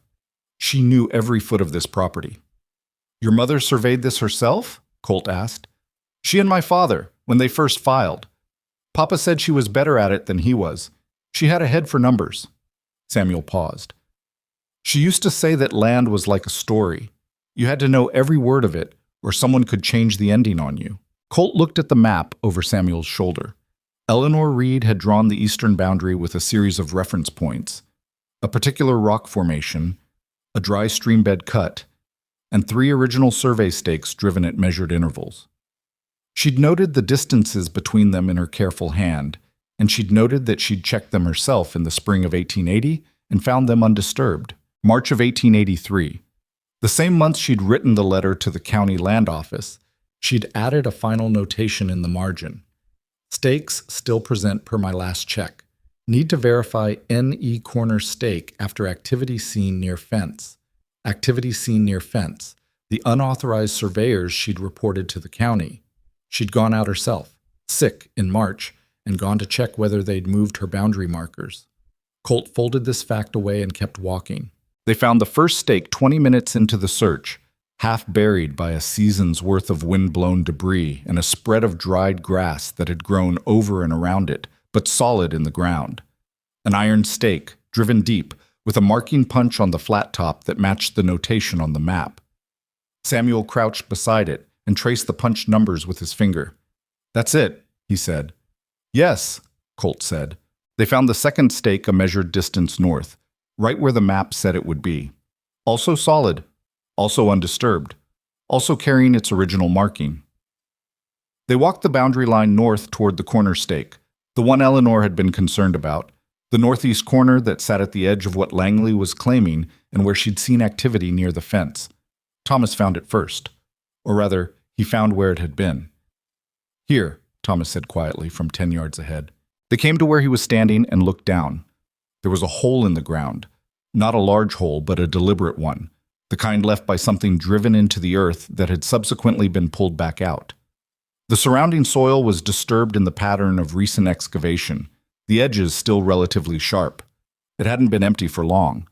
Someone had pulled the northeast corner stake. The three of them stood around the hole and looked at it. "They took it," Samuel said. His voice was flat, controlled. But underneath the control there was something that wanted very much to not be controlled, and Colt could hear both things at once. "Yes," Colt said. "They pulled it so the boundary couldn't be confirmed," Samuel said. "So we couldn't prove where the corner was."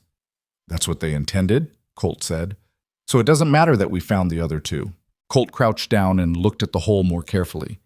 Then he looked at the ground around it, the broader area, the dry grass, the fence line nearby. He looked at the fence itself, the line of posts running north.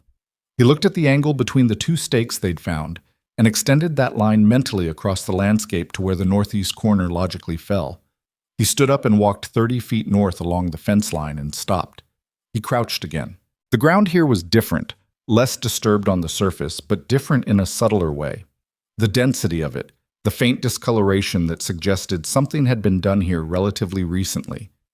He pulled a folding knife from his pocket and pressed the blade into the earth at the spot. It went down 4 inches before hitting something metal. He dug with his hands, carefully, until the top of it was exposed. Iron. A stake, driven into the ground to the same depth as the others, with the same marking punch on its flat face. They had pulled the wrong stake. Whichever man Langley had sent out here to remove the northeast corner marker had made a navigational error, had pulled a fence post anchor 17 feet from the original stake and left the actual survey marker in the ground, buried slightly deeper by years of settled earth, invisible unless you were looking for it with the precision that Eleanor Reed's map provided. Samuel was very still behind him. "Is that it?" Samuel said. Colt looked at the marking on the stake's face, compared it to the notation on Eleanor's map. "That's it," he said. The silence that followed was the particular kind that comes after a long period of tension finds an unexpected release. Not loud, not dramatic, but deep, like the silence after a held breath is finally let go. Thomas sat down in the dry grass next to the stake, which was an unusual enough thing for Thomas to do that Colt and Samuel both looked at him. He was looking at the stake with an expression that wasn't readable in any simple way. Then he put his hand flat on the ground next to it, palm down, the way you might put your hand on something to confirm it's real. Nobody said anything for a moment. Then Samuel said, "Mama knew." "She did," Colt said. "She drew the map so we could find it," Samuel said. "She put it in the box. She knew she might not be able to fight it herself, so she made sure we could." Colt said nothing. He was looking at the stake in the ground, and he was thinking about Eleanor Reed, and he was putting together the full picture of what she had done. Sick, alone, with no resources and no advocate and 3 children and a man circling her land. and the picture was one of the most quietly extraordinary things he had encountered in 41 years of a life that had not been short on things that were hard. He marked the location precisely on Eleanor's map, added his own measurements, and photographed the position in his memory the way he would have photographed it with a camera if he'd had one. Then he covered the stake back up carefully, returning the ground to its previous state, and they walked back to the cabin. Hale needed to hear about this, and a licensed surveyor needed to come out and officially record the stake's positions before any hearing. If Langley's people had been watching the property, and Colt now assumed they were, he needed to move carefully. The stakes needed to be officially documented before Langley had another opportunity to interfere. He drove to Harlow's Creek that afternoon with the map and his notes, moving fast. Hale listened to all of it without interrupting, which was, again, one of his better qualities. When Colt finished, the lawyer sat for a long moment looking at Eleanor Reed's hand-drawn map, which Colt had spread across his desk. "She was thorough," Hale said. "She knew what she was dealing with," Colt said. Hale nodded slowly. 2 confirmed stakes with matching marks, and a third located by the map's measurements that avoids the position of the removed marker. That's significant. That's corroborating physical evidence for the original boundary. He looked up. "I can have a licensed surveyor out there the day after tomorrow. I want him to document everything before we file the addendum to our challenge." "Make it tomorrow," Colt said. Hale looked at him. "Brennan, Langley had someone out there pulling markers. He may still have people watching the property. Every day we wait is another day someone could disturb that stake." A pause. Hale picked up his pen. "Tomorrow," he agreed. The surveyor, a methodical, unhurried man named Patterson, who had done county work for 15 years, and had the kind of unhurriedness that comes from knowing exactly what you're doing and having done it correctly enough times that speed is no longer a virtue you feel compelled to perform, arrived the following morning and spent 4 hours at the eastern boundary with his instruments. He documented all 3 stakes, measured the boundary line they established, compared it against the original 1878 filing, and noted in writing that the boundary they described was entirely consistent with the original homestead claim and inconsistent with the adjustment described in Langley's survey. He also noted, in a separate section of his report, that the disturbance near the northeast corner was consistent with the recent removal of a post or marker, and that the marker he located 17 feet north of that disturbance showed evidence of being deliberately buried to an unusual depth, suggesting it had been covered intentionally. He didn't speculate about why. He didn't need to. The report simply said what the ground said. Colt and Samuel watched Patterson work from a respectful distance, close enough to see but far enough not to crowd the process. Samuel watched with the focused attention he brought to anything being done correctly and with purpose. He'd brought the map, Eleanor's map, and he held it open, following along as Patterson moved from point to point. "He checks everything twice," Samuel observed. "Good surveyors do," Colt said. "Is that what makes the difference, checking things twice?" "Partly. The other part is knowing what you're looking for." Samuel was quiet for a moment. "She knew what she was looking for," he said. "Mama, she knew Langley was going to try to mess with the boundary. She knew before he even officially moved on it." "She'd seen how he operated," Colt said, "with other families. And she couldn't do anything to stop it," Samuel said. "Not really. Just document. Write it down. Put it somewhere safe." He was looking at the map in his hands. "I used to think documentation was boring, just paperwork. Now I think it might be the most important thing there is." Colt looked at him. A 10-year-old standing in a drought-dry pasture, holding his dead mother's map, watching a surveyor record the truth about a piece of land, and arriving, through the logic of his own direct experience, at a conclusion that most people take decades to reach. "It is," Colt said. "The most important thing about any fight is the record." Patterson finished by midday. He packed his instruments, shook Colt's hand, and said the report would be with Hale by the following morning. Then he rode back toward town, and the pasture was quiet again except for the wind and the dry grass and a pair of hawks circling very high overhead. The county hearing was scheduled for the 3rd week of August. The 6 weeks between Patterson's survey and the hearing date were the longest and the most ordinary of Colt's time at the Reed homestead, which was to say, they were full of work and weather and the small daily negotiations of 4 people sharing a piece of land and working to keep it alive. The drought broke in the 1st week of August with 3 days of rain that came in off the mountains. Not violent, just steady and long and deeply welcome, the kind of rain that the dry earth drinks rather than sheds. The creek bed east of the cabin showed water for the first time in 7 weeks. The mule stood in it for 20 minutes and showed more obvious pleasure than Colt had previously believed a mule was capable of expressing. In those weeks, a pattern had developed that none of them had explicitly agreed to, but that had arrived anyway, the way patterns do when people spend enough time together. Colt and Samuel worked the property through the mornings.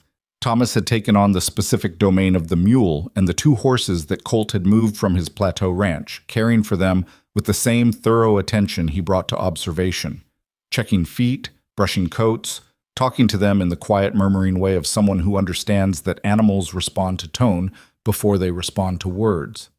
Clara helped in the garden, the replanted portion, the fall section that had gone in after Colt turned the soil, with the focused engagement of a child who has decided this is her particular contribution and is not going to be casual about it. In the evenings, the schoolwork continued. Samuel's arithmetic had improved substantially.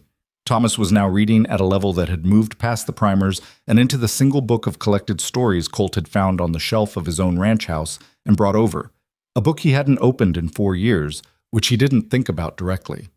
Clara could write a sentence. She wrote the same sentence several evenings in a row. "This is our land." Colt did not comment on this. It seemed right. Langley's attorneys filed 2 procedural challenges in the weeks before the hearing, both of which Hale handled without apparent difficulty. The first attempted to question the standing of the children to bring a challenge through a representative, specifically whether Colt had legal standing to act on their behalf. Hale resolved this by filing a guardianship declaration with the county court, establishing Colt's temporary custodial responsibility for the 3 minors. The second attempted to exclude Patterson's survey report on the grounds that it had been commissioned by a party to the dispute. Hale countered that Patterson was a licensed county surveyor whose professional standards governed his methodology regardless of who commissioned the work, and that excluding legitimate physical evidence on procedural grounds was not consistent with a fair hearing. The district judge, a woman named Hargrove, who had been appointed to the territory 3 years ago and who had a reputation for tolerance of exactly nothing, agreed with Hale on both counts. 2 days before the hearing, Langley came again. Not to the Reed homestead this time. He came to Colt's Plateau Ranch, arriving in the late afternoon in a different configuration than before, alone, without his riders, in the manner of a man who wants to have a conversation without witnesses. Colt was mending the south fence when he heard the single horse and turned to watch Langley approach. He kept the fence tools in his hands and waited. Langley dismounted and came toward him with the careful deliberateness of a man who has decided on a different approach. He had set aside the proprietary ease of his first visit and the barely concealed aggression of the second, and what he wore now was something closer to directness, the manner of a businessman who has decided that the negotiation has run its preliminary course and it's time to talk about actual numbers. "Brennan," he said. Colt said nothing. He waited. "I want to offer you a settlement," Langley said, "for the children, not for the land.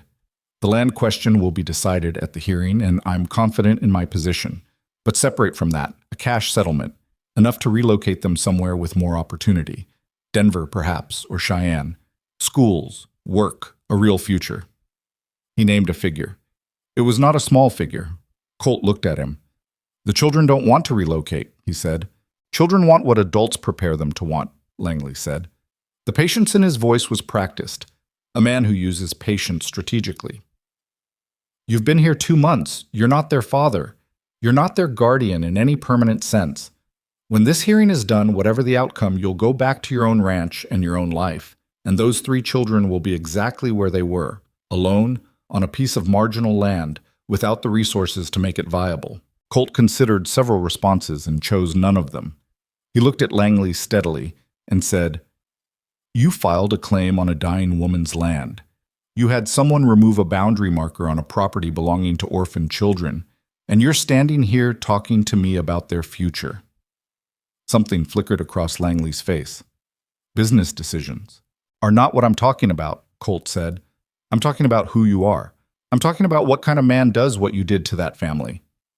He kept his voice level, not angry, something colder than anger, something that had been looking at this situation clearly for 2 months. and had arrived at a settled and complete assessment. I don't make deals with men like that, and I don't let children be moved off their own land to make room for men like that. We'll see you at the hearing. Langley stared at him for a long moment. The practiced patience had gone. What was underneath it was harder and less managed. The expression of a man who has decided that the person in front of him has become a problem that needs to be reclassified. You're making an enemy, Langley said. I know, Colt said. I have more resources than you, more connections than you, more time than... You have 2 days, Colt said. Use them however you think is best. Langley looked at him for a final moment. Then he mounted his horse and rode away without another word. Colt watched him go, then turned back to the fence. He drove back to the Reed homestead that evening in the purple gold of the late summer dusk, the air finally blessedly cooler after the August rains, the land looking more alive than it had in months. The creek to the east of the cabin was running, thin but running. The garden Clara had tended showed green. When he pulled up to the cabin, all 3 children were in the yard, and the sight of them arranged in the early evening light, Samuel sitting on the porch step with a book, Thomas at the water trough checking on the horses, Clara cross-legged in the dirt with Ada and a collection of small stones she'd apparently been organizing into some kind of system, was so ordinary and complete that something in Colt's chest did a thing he wasn't entirely prepared for. He sat in the wagon for a moment before getting down. Clara looked up. You were gone a long time, she said. I was, he said. Were you at your ranch? Yes. Do you miss it? She asked. The directness of the very young, no social cushion, just the actual question. He thought about the narrow cot in the small room, the single plate on the table, the photographs in the bottom drawer, the 4 years of mornings. Not as much as I used to, he said. Clara considered this. Then she held up one of her stones, smooth, gray-white, with a faint line of quartz running through it. I found this by the creek, she said. I'm saving it for you. He climbed down from the wagon and took the stone. It sat in his palm, cool and solid and small, the quartz line catching the last of the light. Thank you, Clara, he said. You're welcome, she said, with the serene certainty of someone who has given the exactly right thing. Samuel had put down his book and was watching Colt with that particular attention of his, reading the situation the way he read everything, not missing much. Langley came to see you, Samuel said. It wasn't a question. Yes. What did he offer? Colt looked at him. How did you know it was an offer? Because coming in person means he's worried, Samuel said. And when worried men come in person, they're either threatening or offering. He already tried threatening. Colt was quiet for a moment. He turned the stone over in his palm. He offered money to relocate you. Samuel held his gaze. And? I said no, Colt said. Samuel nodded. Just once, precise and certain. Good, he said. He picked his book back up. That night, Colt sat at the table after the children were asleep and wrote a letter to Martin Hale with his final notes on the case. The sequence of evidence, the stake locations, the specific points he wanted raised at the hearing. He worked by lamplight with the particular focused clarity of a man who has thought something through completely and is now simply recording what he knows. He was folding the letter when he noticed, on the shelf beside the door, the leather journal. It had been there since he'd arrived, part of Eleanor Reed's small collection of personal items that Samuel had moved from her bedside to the shelf, out of some instinct about keeping things in order, keeping things safe. A dark brown journal with a worn spine, the pages thick and slightly swollen from age and handling. He had not touched it. It wasn't his to touch. He looked at it for a moment, then he put out the lamp and went to sleep. The night before the hearing, none of them slept well. Samuel was up twice. Colt heard him moving. And Thomas, who normally slept with the solid unconsciousness of a working boy, was quiet in a way that meant he was lying awake rather than sleeping. Clara, who had not fully understood the mechanics of what was at stake, but who had absorbed the atmosphere perfectly, had asked at bedtime if they would still be there when she woke up. Yes, Colt had said. All of us? All of us, he said. She had accepted this, tucked Ada under the blanket, and closed her eyes. At 5 a.m, Colt rose and made coffee and sat on the porch steps in the dark and thought about the day ahead. The county courthouse in Harlow's Creek, Hale with his documents and his arguments, Langley with his lawyers and his connections and the accumulated weight of his money and his certainty.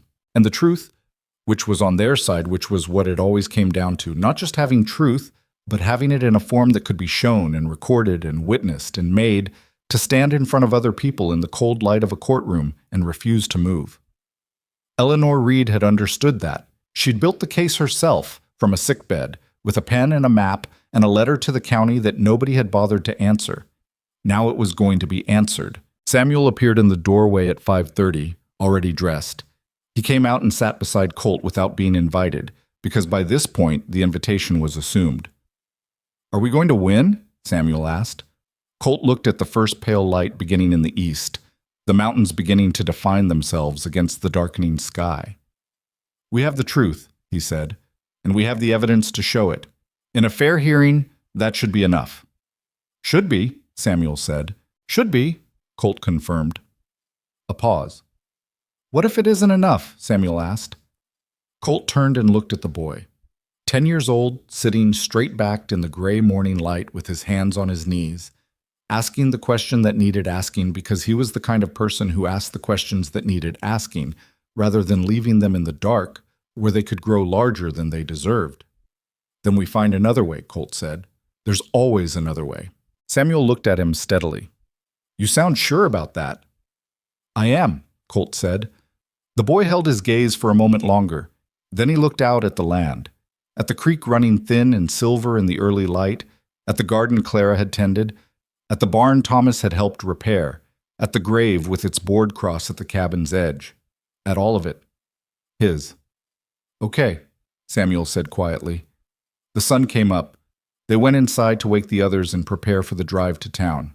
The drive to Harlow's Creek took an hour, and nobody talked much. The morning was clear and cool in the way that late August mornings sometimes are in Wyoming. A preview of the autumn that was coming, the air carrying a faint edge that the afternoon would erase, but that was present now, real and clarifying. The mountains to the west were sharp against the sky. The creek road was firmer than it had been in months, the August rains having settled the dust without turning the ground to mud, and the horses moved at a good steady pace that ate the miles without effort. Clara sat between Colt and Samuel on the wagon seat, with Ada tucked inside her coat. Thomas was in the wagon bed behind them, sitting with his back against the sideboard, watching the land pass in the way he watched most things, with the total, unhurried attention of someone for whom observation was its own form of participation. Nobody had suggested he ride back there. He'd climbed in on his own and arranged himself as if it were his considered preference, which it probably was. A mile out from town, Samuel said, "Whatever happens today, I want you to know that what you did for us matters. Even if—" He stopped. Tried again.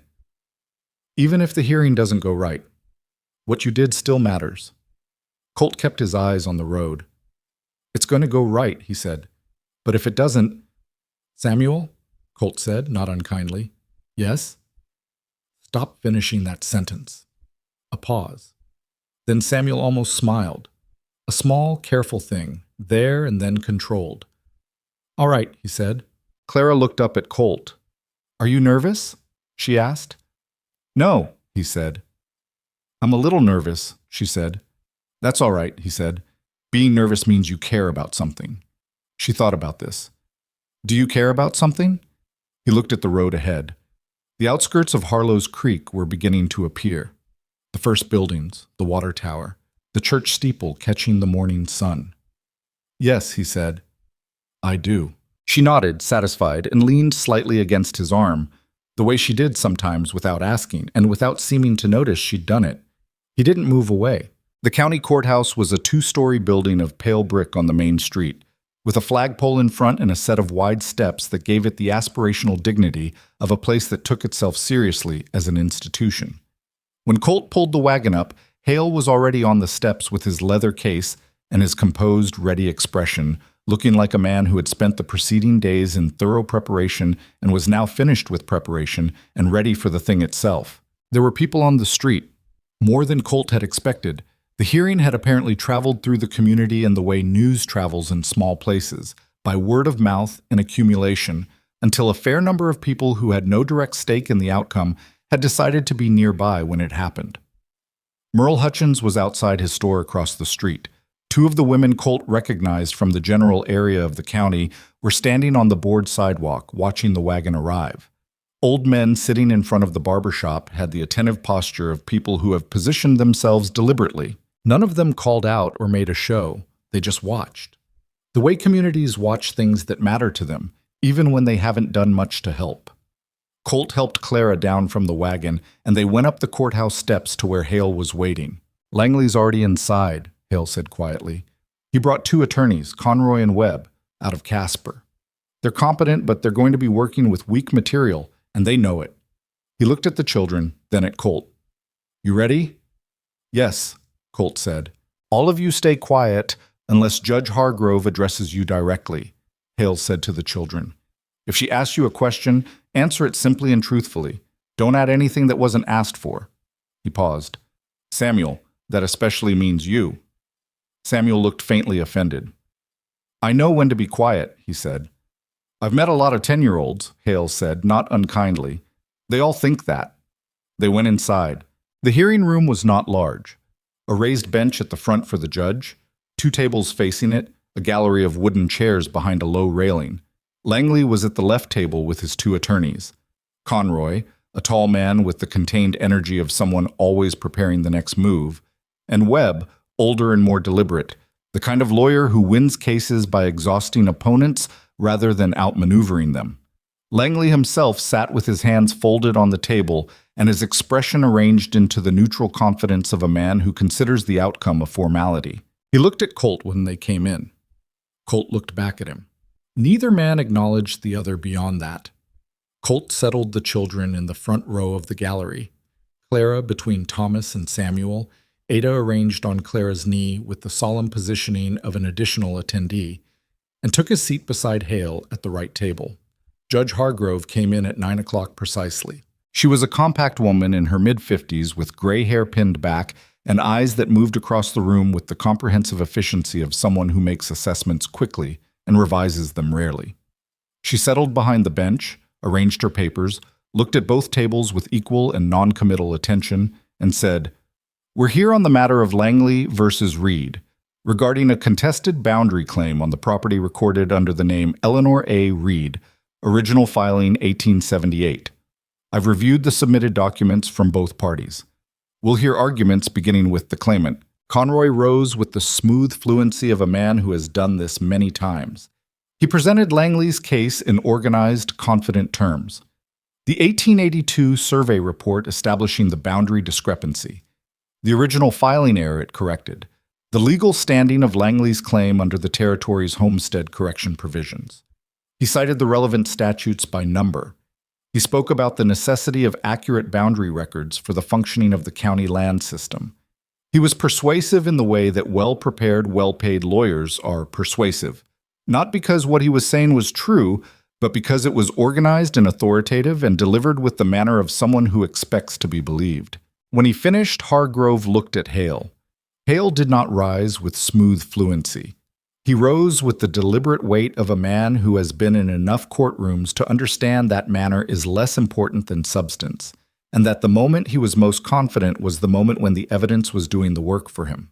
He began with the surveyor, H.W. Caldwell, the certification number corresponding to a man who had retired in 1879 and died in 1881, 2 years before the survey bearing his name had been submitted. He laid the documentation on the record. The state licensing board records, the death certificate obtained from the county where Wallace had lived, the correspondence establishing the discrepancy. Conroy objected on relevance. Hargrove overruled him without visible deliberation. Hale moved to the county authorization question, the absence of any county commission approval for the survey, the lack of any documentation showing who had actually performed the physical survey work, the chain of submission that led directly from Langley's office to the county clerk without passing through any legitimate authorizing body. He was precise and unhurried, laying each piece beside the previous one the way a careful person lays stones across a stream, each one solid, each one connected to the next. Then he presented Patterson's survey report. He walked through it in detail. The 3 original stakes, their positions, the measurements confirming the original 1878 boundary and the disturbed ground near the northeast corner consistent with the removal of a marker. He presented Eleanor Reed's hand-drawn map, which he'd had professionally copied for the record, explaining its provenance and the notations she'd made over the years, including the March 1883 entry about activity near the fence. He presented her letter to the county land office, written 3 months before her death, warning of unauthorized surveys. He let that sit for a moment. Eleanor Reed, Hale said, was a woman in the advanced stages of terminal illness, managing a homestead alone with 3 minor children, who nonetheless had the presence of mind and the knowledge of the law to document a threat to her property, report it to the appropriate authority, and preserve physical evidence that would allow the true boundary to be confirmed after her death. He paused again. The county did not respond to her letter, but her evidence is before this court now, and it tells a clear and consistent story. Then he placed one final document on the record, something that Colt had not seen before, that Hale had not mentioned, and whose appearance in this moment had the quality of a thing that had been held back deliberately for exactly this purpose. "Your Honor," Hale said, "I am submitting a sworn affidavit from a ranch hand named Decker Maines, formerly employed by Victor Langley, who has attested that he was instructed by Langley's property manager to locate and remove boundary markers on the eastern section of the Reed homestead in the spring of this year. He has identified the specific section and the specific instructions he received. He left Langley's employ in June and agreed to provide this affidavit after being contacted by my office last week." The room was not loud, but it changed. The quality of the air in it changed, the way air changes in a space when something has been said that cannot be unsaid. Langley's hands, folded on the table, unfolded. His 2 attorneys leaned toward each other and conferred in the rapid, low-voiced way of people revising a plan under pressure. Hargrove read the affidavit. She read it completely, without expression, turning each page with the same measured pace. When she finished, she set it down and looked at Langley's table. "Mr. Conroy," she said, "your response." Conroy rose. He was still composed, but the composition was now manufactured rather than natural. The visible effort of a man maintaining a posture his actual circumstances no longer supported. He questioned the affidavit's credibility. He questioned the surveyor documentation. He questioned the provenance of Eleanor Reed's map. He questioned Patterson's methodology. Hargrove let him speak. She did not interrupt. When he finished, she looked at him for a moment and said, "Is there anything else?" "We would request a continuance," Conroy said, "to allow time to respond to the newly submitted affidavit." "Denied," Hargrove said. The affidavit was submitted within the disclosure period, and both parties were notified of additional evidence filings. She looked at her papers. "I've heard enough." She took exactly 4 minutes. Colt counted them.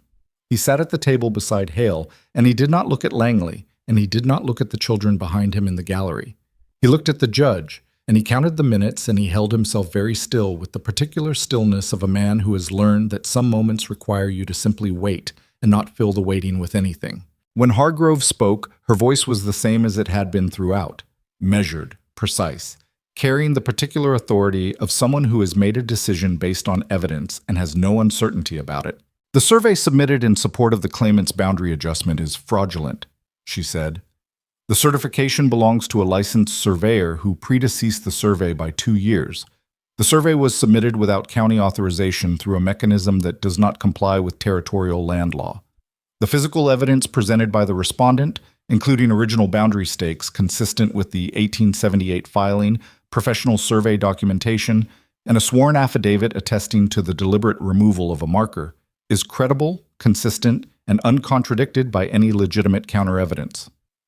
She paused. "Victor Langley's claim on the eastern section of the Reed property is dismissed in its entirety. The original 1878 boundary stands. I am also directing the county attorney to review the affidavit of Decker Maines for potential criminal proceedings regarding the removal of survey markers, which constitutes interference with legally recorded property documentation under territorial law." She looked at Langley directly for the first time. "Mr. Langley, you are advised to make yourself available to the county attorney's office. This hearing is concluded." She gathered her papers and left the bench. The room exhaled. Colt sat for one more moment with his hands flat on the table, looking at the surface of it. He felt Hale's hand grip his shoulder briefly, one firm, wordless acknowledgement. And then Hale was standing and gathering documents, and the room was beginning to move. He turned around. Samuel was sitting completely still in the front row of the gallery, Thomas beside him, Clara between them with Ada held against her chest. All three of them were looking at Colt. Samuel's expression was the one Colt had seen exactly once before. The expression from the porch, the first day. The expression that wasn't quite hope, because hope had been disappointed too many times, except that now it had somewhere to land, and it was landing. And Samuel was working very hard to control what that felt like, and not entirely succeeding. Clara said, "Did we win?" "Yes," Colt said. She looked at Ada. "I knew it," she said, in the tone of someone who had known it all along and had simply been waiting for everyone else to catch up. Thomas said nothing. He looked at Colt for a long moment, and then he nodded. Once, slow, the full weight of it. And that was Thomas's version of everything that needed to be said. Samuel stood up. He was trying to hold himself the way he always held himself, straight, controlled, the weight of the oldest on his shoulders. But something had shifted. Some long-held tension had released, and without it, he looked for just a moment like what he was. A 10-year-old boy who had carried more than any 10-year-old should have to carry, and who had just been told, by the law, in front of witnesses, that he was right to have held on. He walked to Colt and stood in front of him and said, "Thank you." Just that. 2 words, direct and whole. Colt looked at him. He thought about the porch, about the empty bucket, about our mama died this morning, delivered in a voice that had decided not to break. He thought about 2 months of mornings and evenings, and the particular texture of a life shared with people who needed things and gave things back without knowing they were doing it. He put his hand on Samuel's shoulder. "You're welcome," he said. Outside, the street had the charged, slightly unreal quality that follows something significant. Langley's wagon was gone. He'd left quickly, with the absence of a man who understands that staying would require him to occupy space in a story that had gone against him, and who prefers not to do that. A few people from the street had come to the courthouse steps, and there was the low murmur of people processing news. Merle Hutchins crossed the street and shook Colt's hand without saying anything, which was, for Merle, a considerable statement. They drove home in the late morning sun, and the drive felt different from the drive in. Shorter, somehow, the land less weighted. Clara sang a song she'd invented for Ada that had no discernible melody, but considerable conviction. Thomas watched the passing country from the wagon bed. Samuel sat beside Colt on the seat and didn't say much, but his silence was different from the silence of the morning. Looser, more at ease, the silence of someone who has set something down. When the homestead came into view, the cabin, the barn, the creek running silver at the edge of the eastern pasture, the garden Clara had tended, the grave with its board cross, Samuel looked at it for a long time. "It's still here," he said. "It's still here," Colt said. That evening, after supper, while the light was doing the long amber thing it does in late August in Wyoming, Samuel went to the shelf beside the door and came back to the table with Eleanor's leather journal. He set it down in front of Colt. "I want you to have this," Samuel said. Colt looked at it. "That's your mother's," he said. "I know. I've read most of it." Samuel sat down across from him. Thomas and Clara were on the other side of the table, and something in the arrangement of the three of them had the quality of a deliberate presentation, something they'd discussed. "There's something in there you need to see. All of us think so." Colt looked at the journal. Then he looked at the children. Then he opened it. Eleanor Reed's handwriting filled the pages in the same careful, educated hand he'd seen on the map and the county letter. The journal went back years, entries about the homestead, about the children, about the ordinary and extraordinary things of a life lived on hard land with effort and attention. He didn't read it beginning to end. He turned to where Samuel indicated, near the middle, where a section of pages had been written in a slightly different ink, the entries clustered and reflective rather than daily. The first entry in this section was dated 1876, 7 years ago. "Met CB today at the Harlow's Creek livestock sale. He helped me when the wagon wheel broke on the North Road and wouldn't hear of payment for it. There is something about the way that man moves through the world, not rushed, not idle. like he knows exactly where he is and has made peace with it. I don't know when I felt so immediately at ease with a stranger. Walked back to the sale together and talked for 2 hours about everything and nothing, cattle prices and Wyoming winters, and whether a person can love a piece of land the way they love a person. He thinks, yes, so do I. Colt read it twice. Then he turned the page. CB again at the stockman's meeting. He remembered my name. I hadn't been sure he would. We talked about the eastern pasture and the water rights question, and he drew me a diagram in the margin of his program explaining the survey law without being condescending about it. He is the least condescending man I have ever met. Robert says I talked about him for 3 days after. Robert is probably right. Another page. I heard CB married a woman from the north, Margaret somebody. I hope she is wonderful. I hope she knows what she has. I find I am, very quietly and without any right to be, sad about this, which is foolish, since we were never more than acquaintances who talked easily together on 3 occasions. But I think I recognize something in him that is rare, and the recognition doesn't go away just because circumstances put it out of reach. Colt sat very still. The lamp was burning on the table. Outside, the last of the daylight was going. Somewhere, a nighthawk called. He turned more pages. Eleanor Reed had written about her life with Robert, who was a good man and a hard worker, and who she loved truly. She had written about the children, about the land, about the drought years and the better years. She had written about everything with the same honesty and precision she'd brought to the map of her property. And threaded through it, at intervals, were the entries about CB. Not many, not indulgent, but present. The acknowledgement of a thing she'd recognized once and had not been able to entirely put away. I hear he lost his wife and child. I hear he has closed himself off entirely. I think about going to see him, and I can't bring myself to do it. We were barely acquaintances, and grief is private, and he would probably rather be left alone. But I think about him. I hope he finds his way back from it. Men like that should not stay lost. That entry was from 2 years ago. The last entry that mentioned him was from the spring, 3 months before she died, written in a hand slightly less steady than the earlier ones, the hand of someone for whom writing had become an effort. I don't know if Colt Brennan will ever read this. I don't know if anyone will, but I want to say it somewhere. For whatever it's worth to the universe at large, he was one of the good ones, the kind that comes along rarely. And I'm sorry we only ever talked 3 times, and I'm sorry about Margaret and the baby, and I'm sorry I never found a way to say to him directly that there was someone out here who thought he was worth something, even when he probably didn't think so himself. Maybe that's the kind of thing that doesn't need to be said. Maybe it finds its way through anyway. Colt sat with the journal in his hands for a long time. The children were quiet.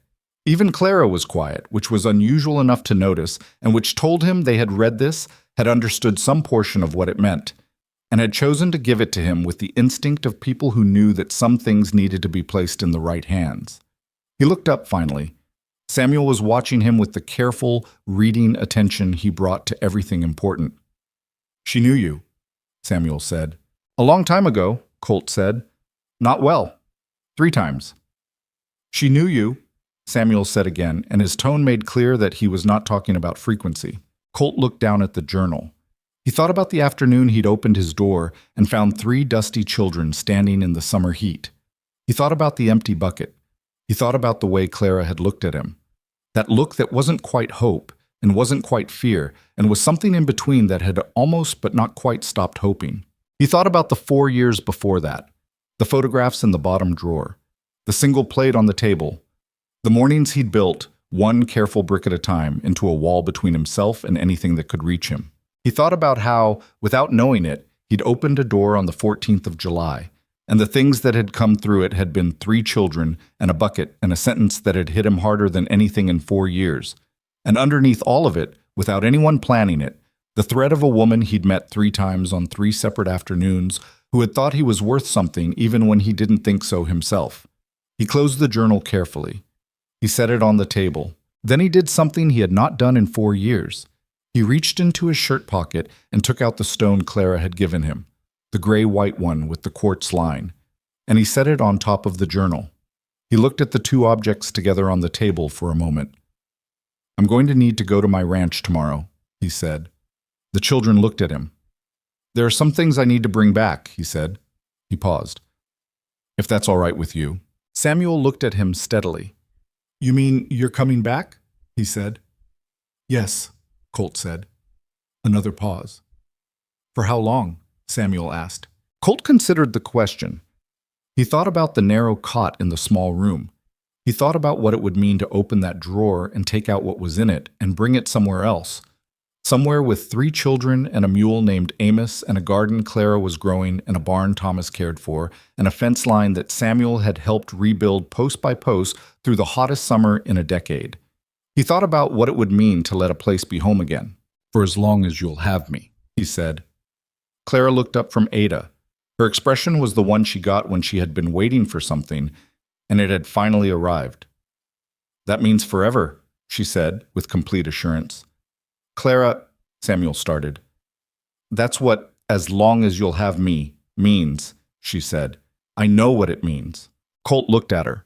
5 years old, with a cloth doll named Ada and a stone she'd saved from the creek, and the absolute certainty of someone who has decided how things are.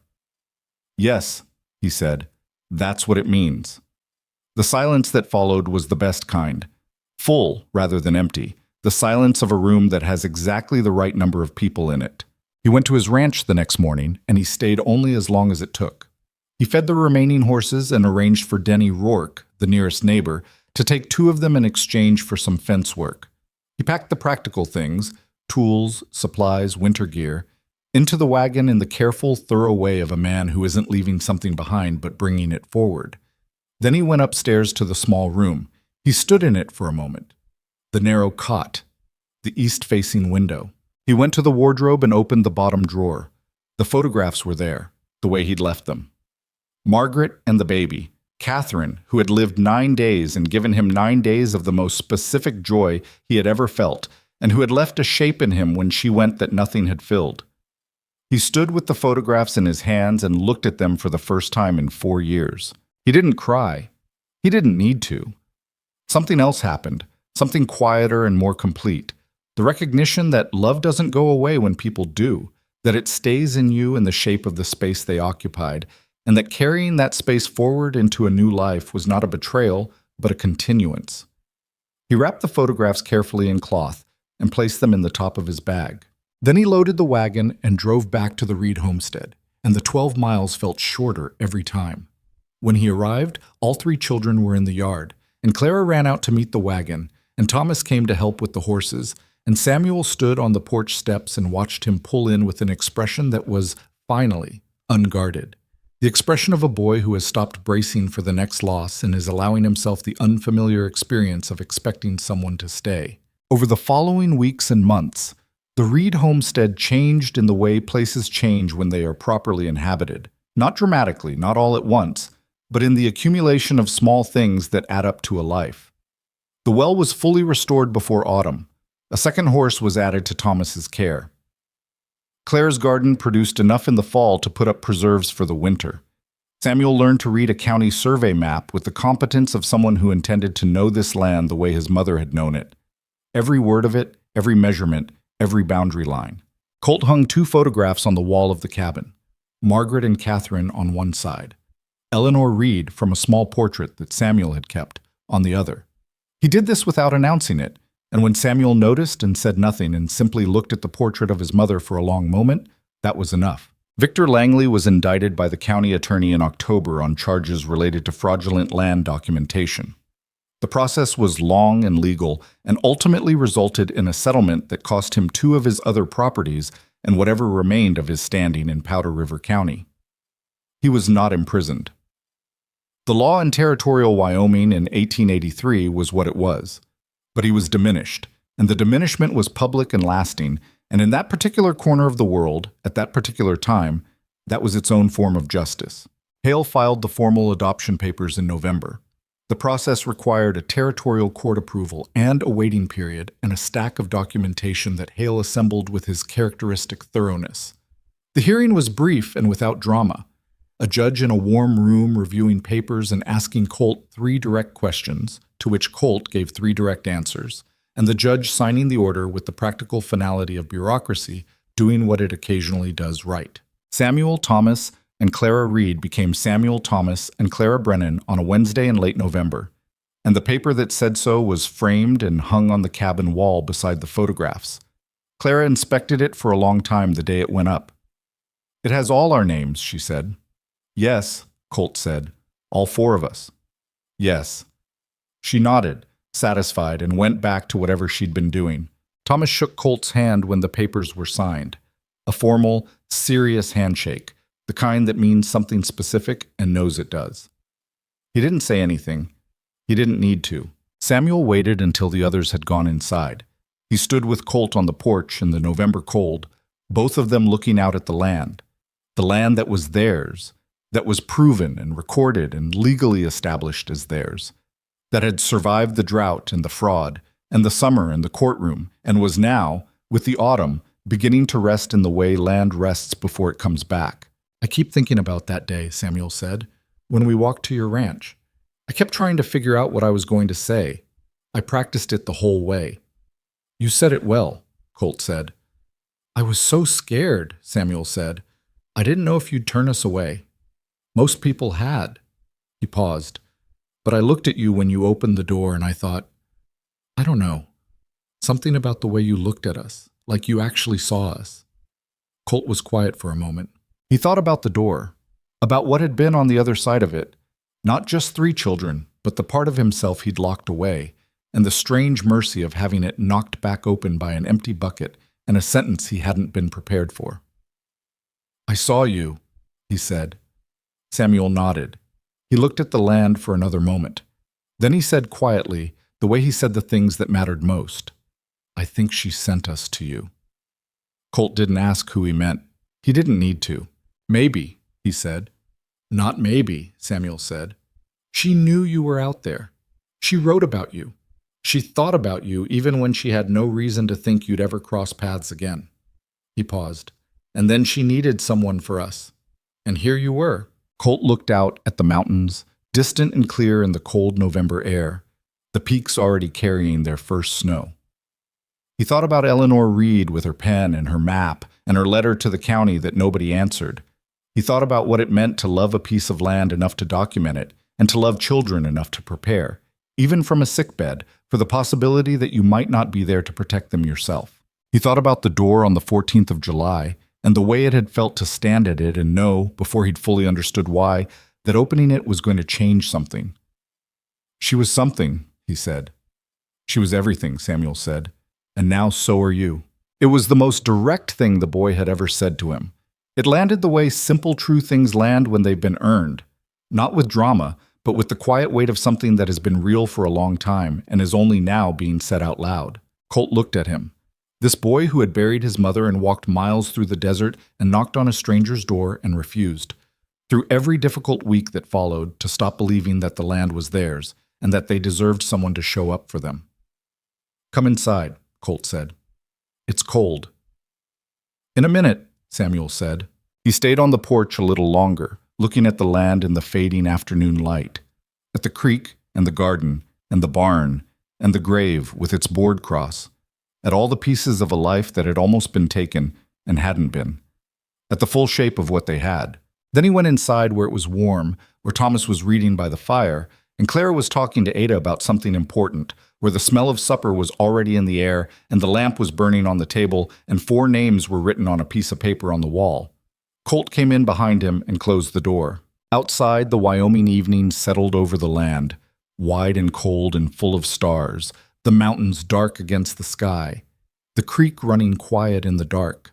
The homestead was lit from within, warm light in the windows, the particular glow of a place that is occupied by people who intend to stay. Years later, people across Powder River County would tell the story differently, depending on who was telling it. Some said it was about the land. Some said it was about the law. Some said it was about what happens when a good man finally decides to stop standing on the outside of his own life. Samuel always said it was simpler than any of that. He said, 3 children walked miles through a drought summer carrying an empty bucket, and a lonely man opened his door and 4 broken people found each other at exactly the right moment and built something that lasted. He said the miracle wasn't the water. It wasn't the courtroom. It wasn't the journal or the map or the survey stakes in the ground. The miracle, Samuel always said, was the door. And the man who, after 4 years of keeping it shut, finally decided to open it. Because on the other side was everything he had stopped believing he deserved, and everything they had never stopped needing. And in the end, that turned out to be exactly the same thing.